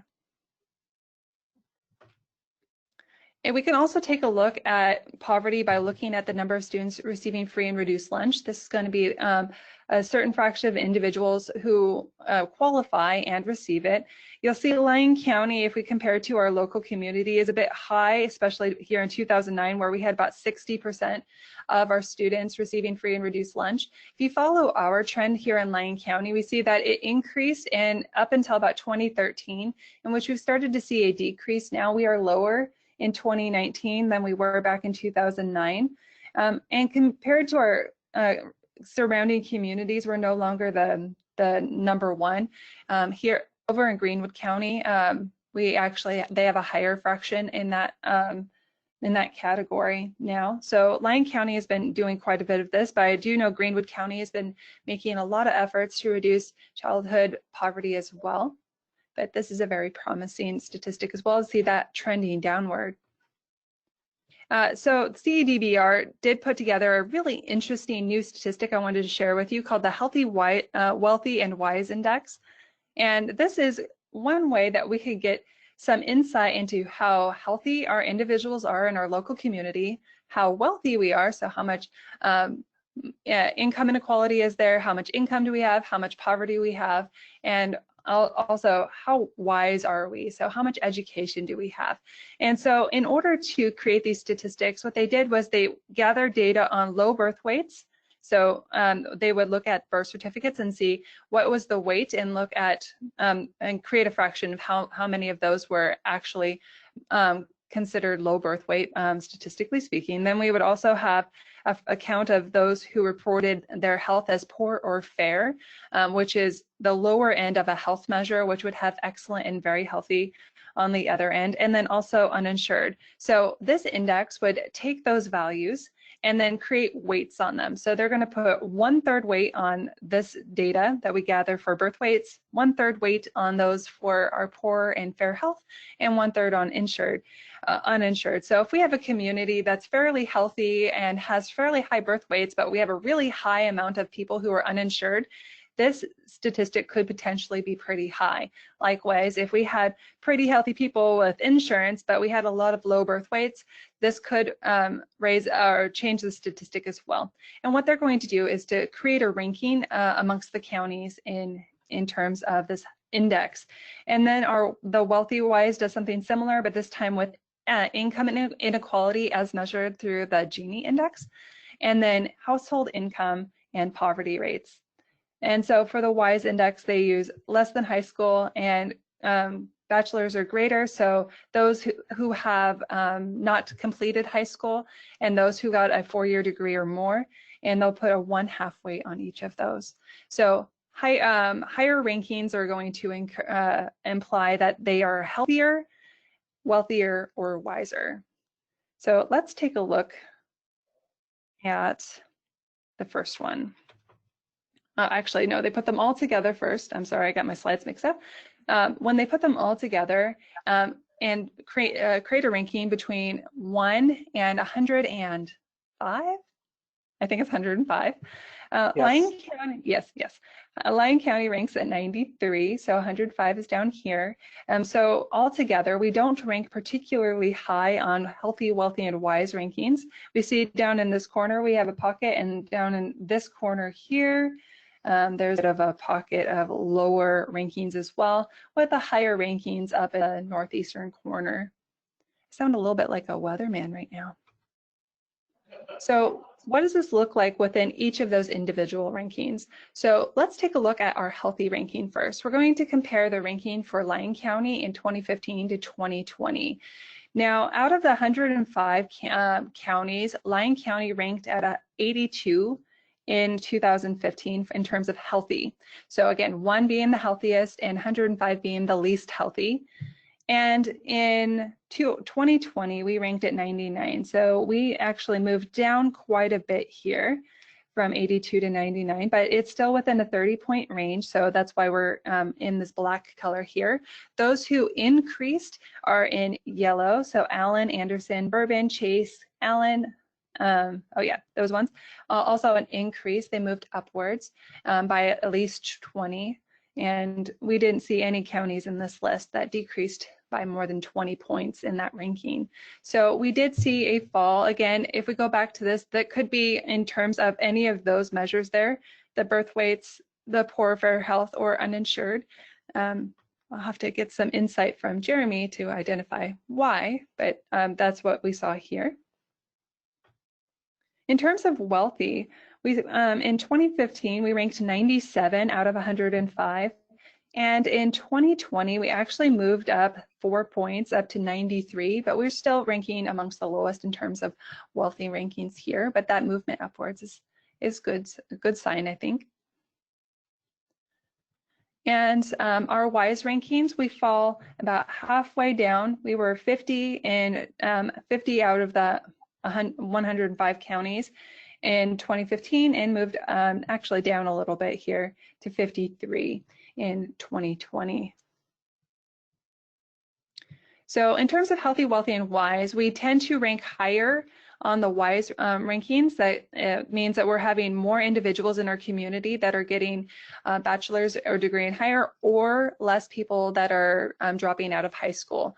So we do pretty decently on that one. Areas of improvement for us, I always think that's a really good thing that we could put into context, especially in terms of healthy. We need to focus a little bit more on what's causing our healthy ranking to fall, and identifying those causes. We do have quite a few community groups that are focusing on improving the health of our community, like Healthier Lyon County. Wealthy, we are moving up a little bit, still have areas for improvement there. Okay, can you let me know how much time I have?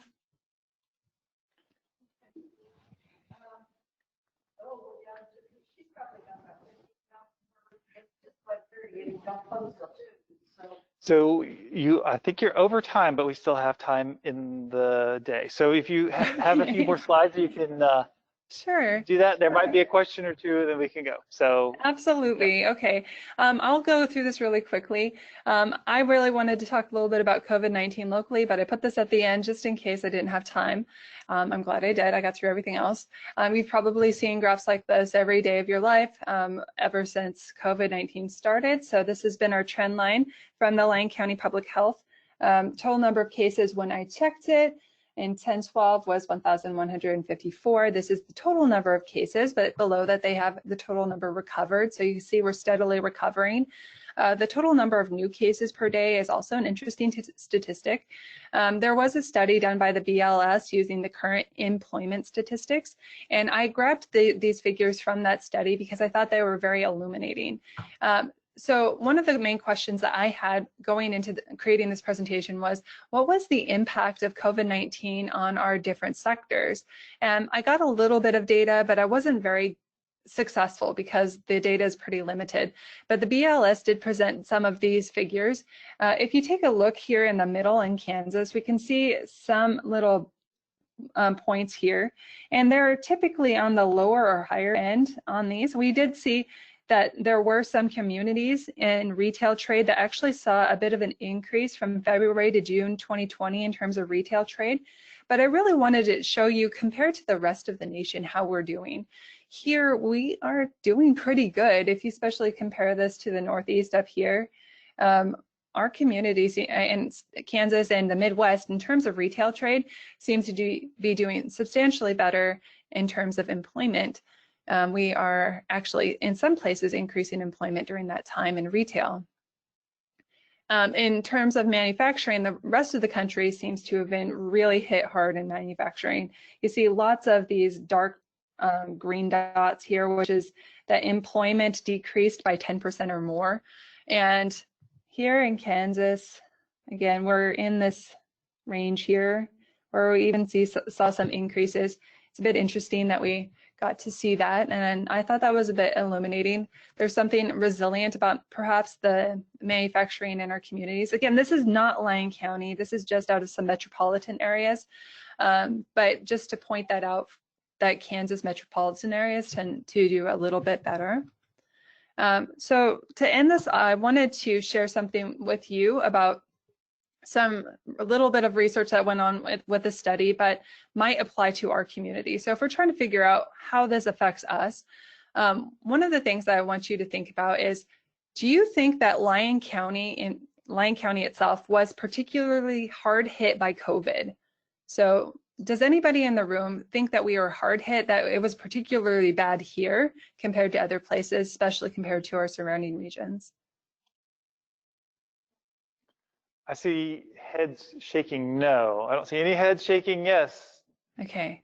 And likewise, how do you think that COVID cases, as measured in terms of intensity or density, so if you took the total number of cases and controlled for amount of population, so number of cases per 100,000 population, for example, do you think that areas that have more intensity of COVID-19 are going to affect employment more or less? Or do you think there's probably no relationship?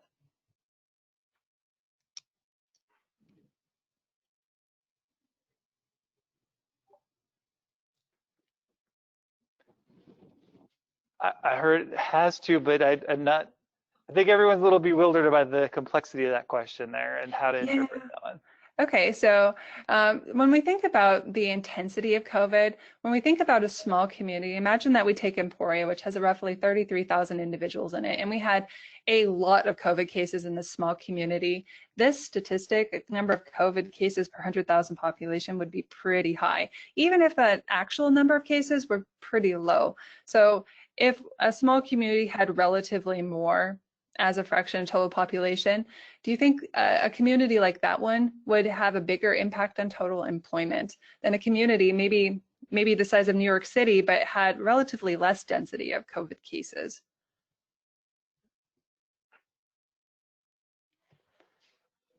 And the reason why I asked this question is because the study that was put out by the BLS have a graphic like this one. So don't get panicky. I introduced this to somebody else and they're like, oh my gosh, this graph is too much. Okay, so we're really going to want to walk you through it. I'm just going to show you this one just briefly. But what this does is it tracks the number of intensity of COVID cases. And what that they do is they put them along the x-axis here. So areas that have pretty low density of COVID are going to be between 0 and 49 new cases per 100,000 residents in any given time period. Places that are pretty hard hit by COVID are going to have over 300 or more COVID cases, new COVID cases per 100,000 residents for that particular month. And then they looked at the impact of this on, or the correlation between this on employment changes. And you can see that if you look in a time period before COVID, so 2019, all of these areas had roughly the same amount of employment growth. So these dashed lines up here represent that regardless of areas that were hard hit, less hit, we typically saw employment growth there. Now, I'm going to pay attention to this blue line here. This is April of 2020. This says that in April of 2020, in areas that were less hard hit by COVID, there was a 15% decrease in employment in April. But in areas that were hard hit by COVID, saw almost a 23% decrease in employment. So this is suggestive that the harder hit the area, the worse impact on employment that there was. We can see that in April, this is true. And it's also true in the following months in May, which is the green line, and red here, which is in June. You can see that employment's kind of recovered a bit here. It's been moving upwards, but the trend is still true. Areas that are harder hit by COVID had a bigger impact on employment. So I guess my question now for you is, where do we fit? I'm going to show you the statistic in a minute.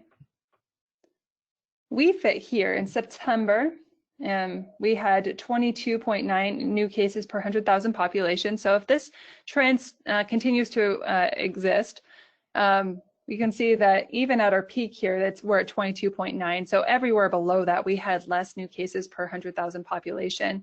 We fall in that first category. So we are less likely to be affected dramatically across all of this time than all of the places that were harder hit. And this is in leisure and hospitality. You can see these numbers were dramatically bigger than for manufacturing, with the biggest impacts down here at over 75% drop in employment. All right, well, that's everything I have for you today. Thank you for inviting me to speak with you. I'll take any questions and comments now if there's time. Otherwise, I can answer them via email if you have them for me. Again, it's a pleasure to talk with all of you again.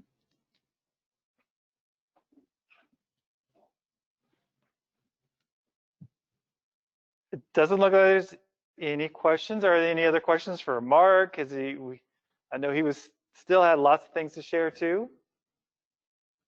No? It's getting towards the end of the day, right? We're ready to close that out. Thank you so much.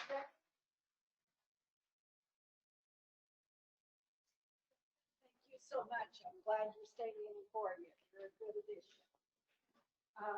I'd like to thank all of our speakers, and we appreciate your time and effort on today's program. I think it's been a resounding success and very interesting. A lot of information here, and you may want to review it on the website to get some extra details. So let's thank all of the speakers for their time and energy.